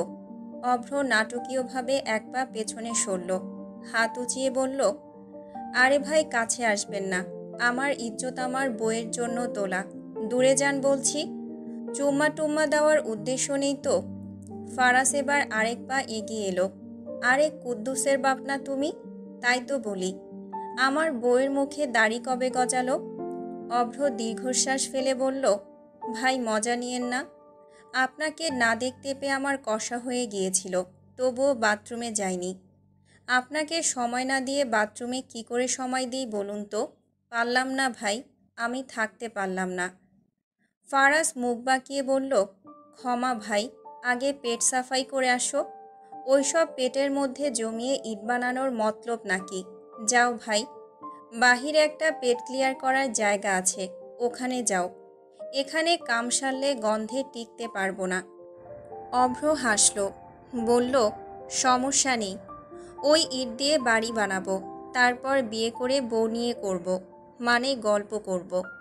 আর কামটা যেখানেই সারি না কেন আপনি অবশ্যই টিকতে পারবেন না, কারণ আমি ব্যবহার করি এয়ার ফ্রেশনার। আমি হাগলেও লেমন ফ্লেভার পাবেন। থু ভাই, যা পিশাচ, দূরে যা, দূর হ। তুই আমার পাক পবিত্রতা নষ্ট করে দিয়েছিস। ওয়াক থু। অভ্র মুখ ভ্যাংচালো, মনে মনে শুধালো, নিজের পাছায় 9 মণ গু, পরের কয় পাছায় গু। কিছু বলেছিস নাকি? এবার বল, এখানে আসার কারণটা কি? ভাই নীলুফা, নীলুফা শেষ। বাড়িতে মেহমানের কমতি নেই। আশেপাশের অনেকে এসেছে সোহাগের বিয়ের দাওয়াত খেতে। হুট করেই যে সোহাগ বিয়ে করে বউ এনে বাড়িতে তুলেছে সেটা শুনে সবাই অবাক। সোহাগ তো এমন কাজ করার ছেলে নয়। চিত্রার খেতে মন চাইছে না। পোলাও সে খুব একটা পছন্দ করে না। ভাতই তার কাছে কমফোর্ট ফুড। ওদিকে ফারাজ আর অভ্র প্রথম সারিতেই খেতে বসেছে। ফারাজ তো সোহাগকে সোজা উঠিয়ে দিয়ে তার জায়গায় বসে পড়েছে। বেচারা সোহাগের তাই বউ নিয়ে উঠে যেতে হয়, কারণ বউয়ের সিটটাও ফারাজের চাই। নিজের বউকে এখানে বসাতে হবে না। চিত্রার কিছু পুরনো বান্ধবী এসেছে, তাদের সঙ্গে দাঁড়িয়ে কথা বলছে সে। তবে অভ্রের কিন্তু পুরো মনোযোগ ফারাজের পাশের খালি সিটের দিকে। চোখে মুখে স্পষ্ট আকুতি, ওখানে সে বসতে চায়। ভাই, দিমুনা বসতে, তুমি মামু অম্মি গিয়া বসো।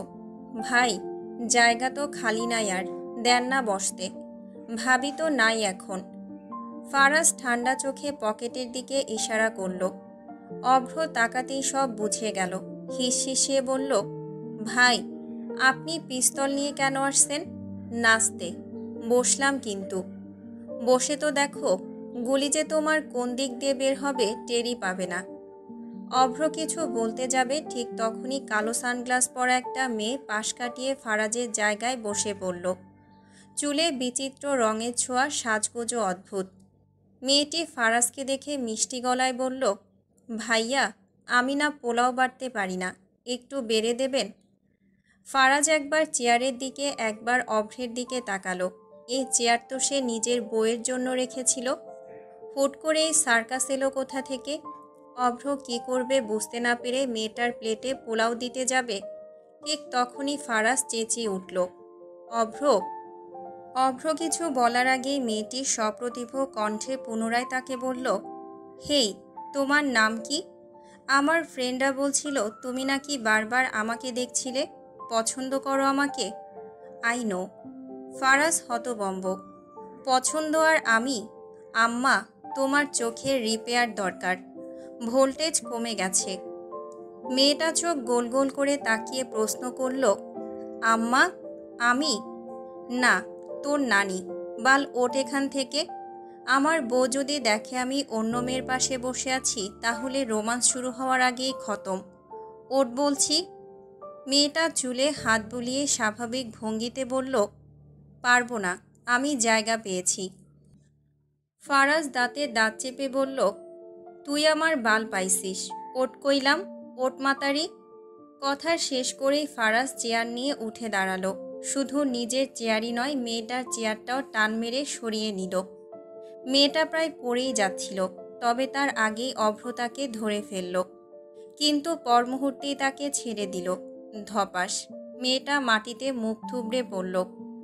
অভ্র তা দেখে হাঁ করে তাকিয়ে বলল, বাপরে, ময়দার বস্তা।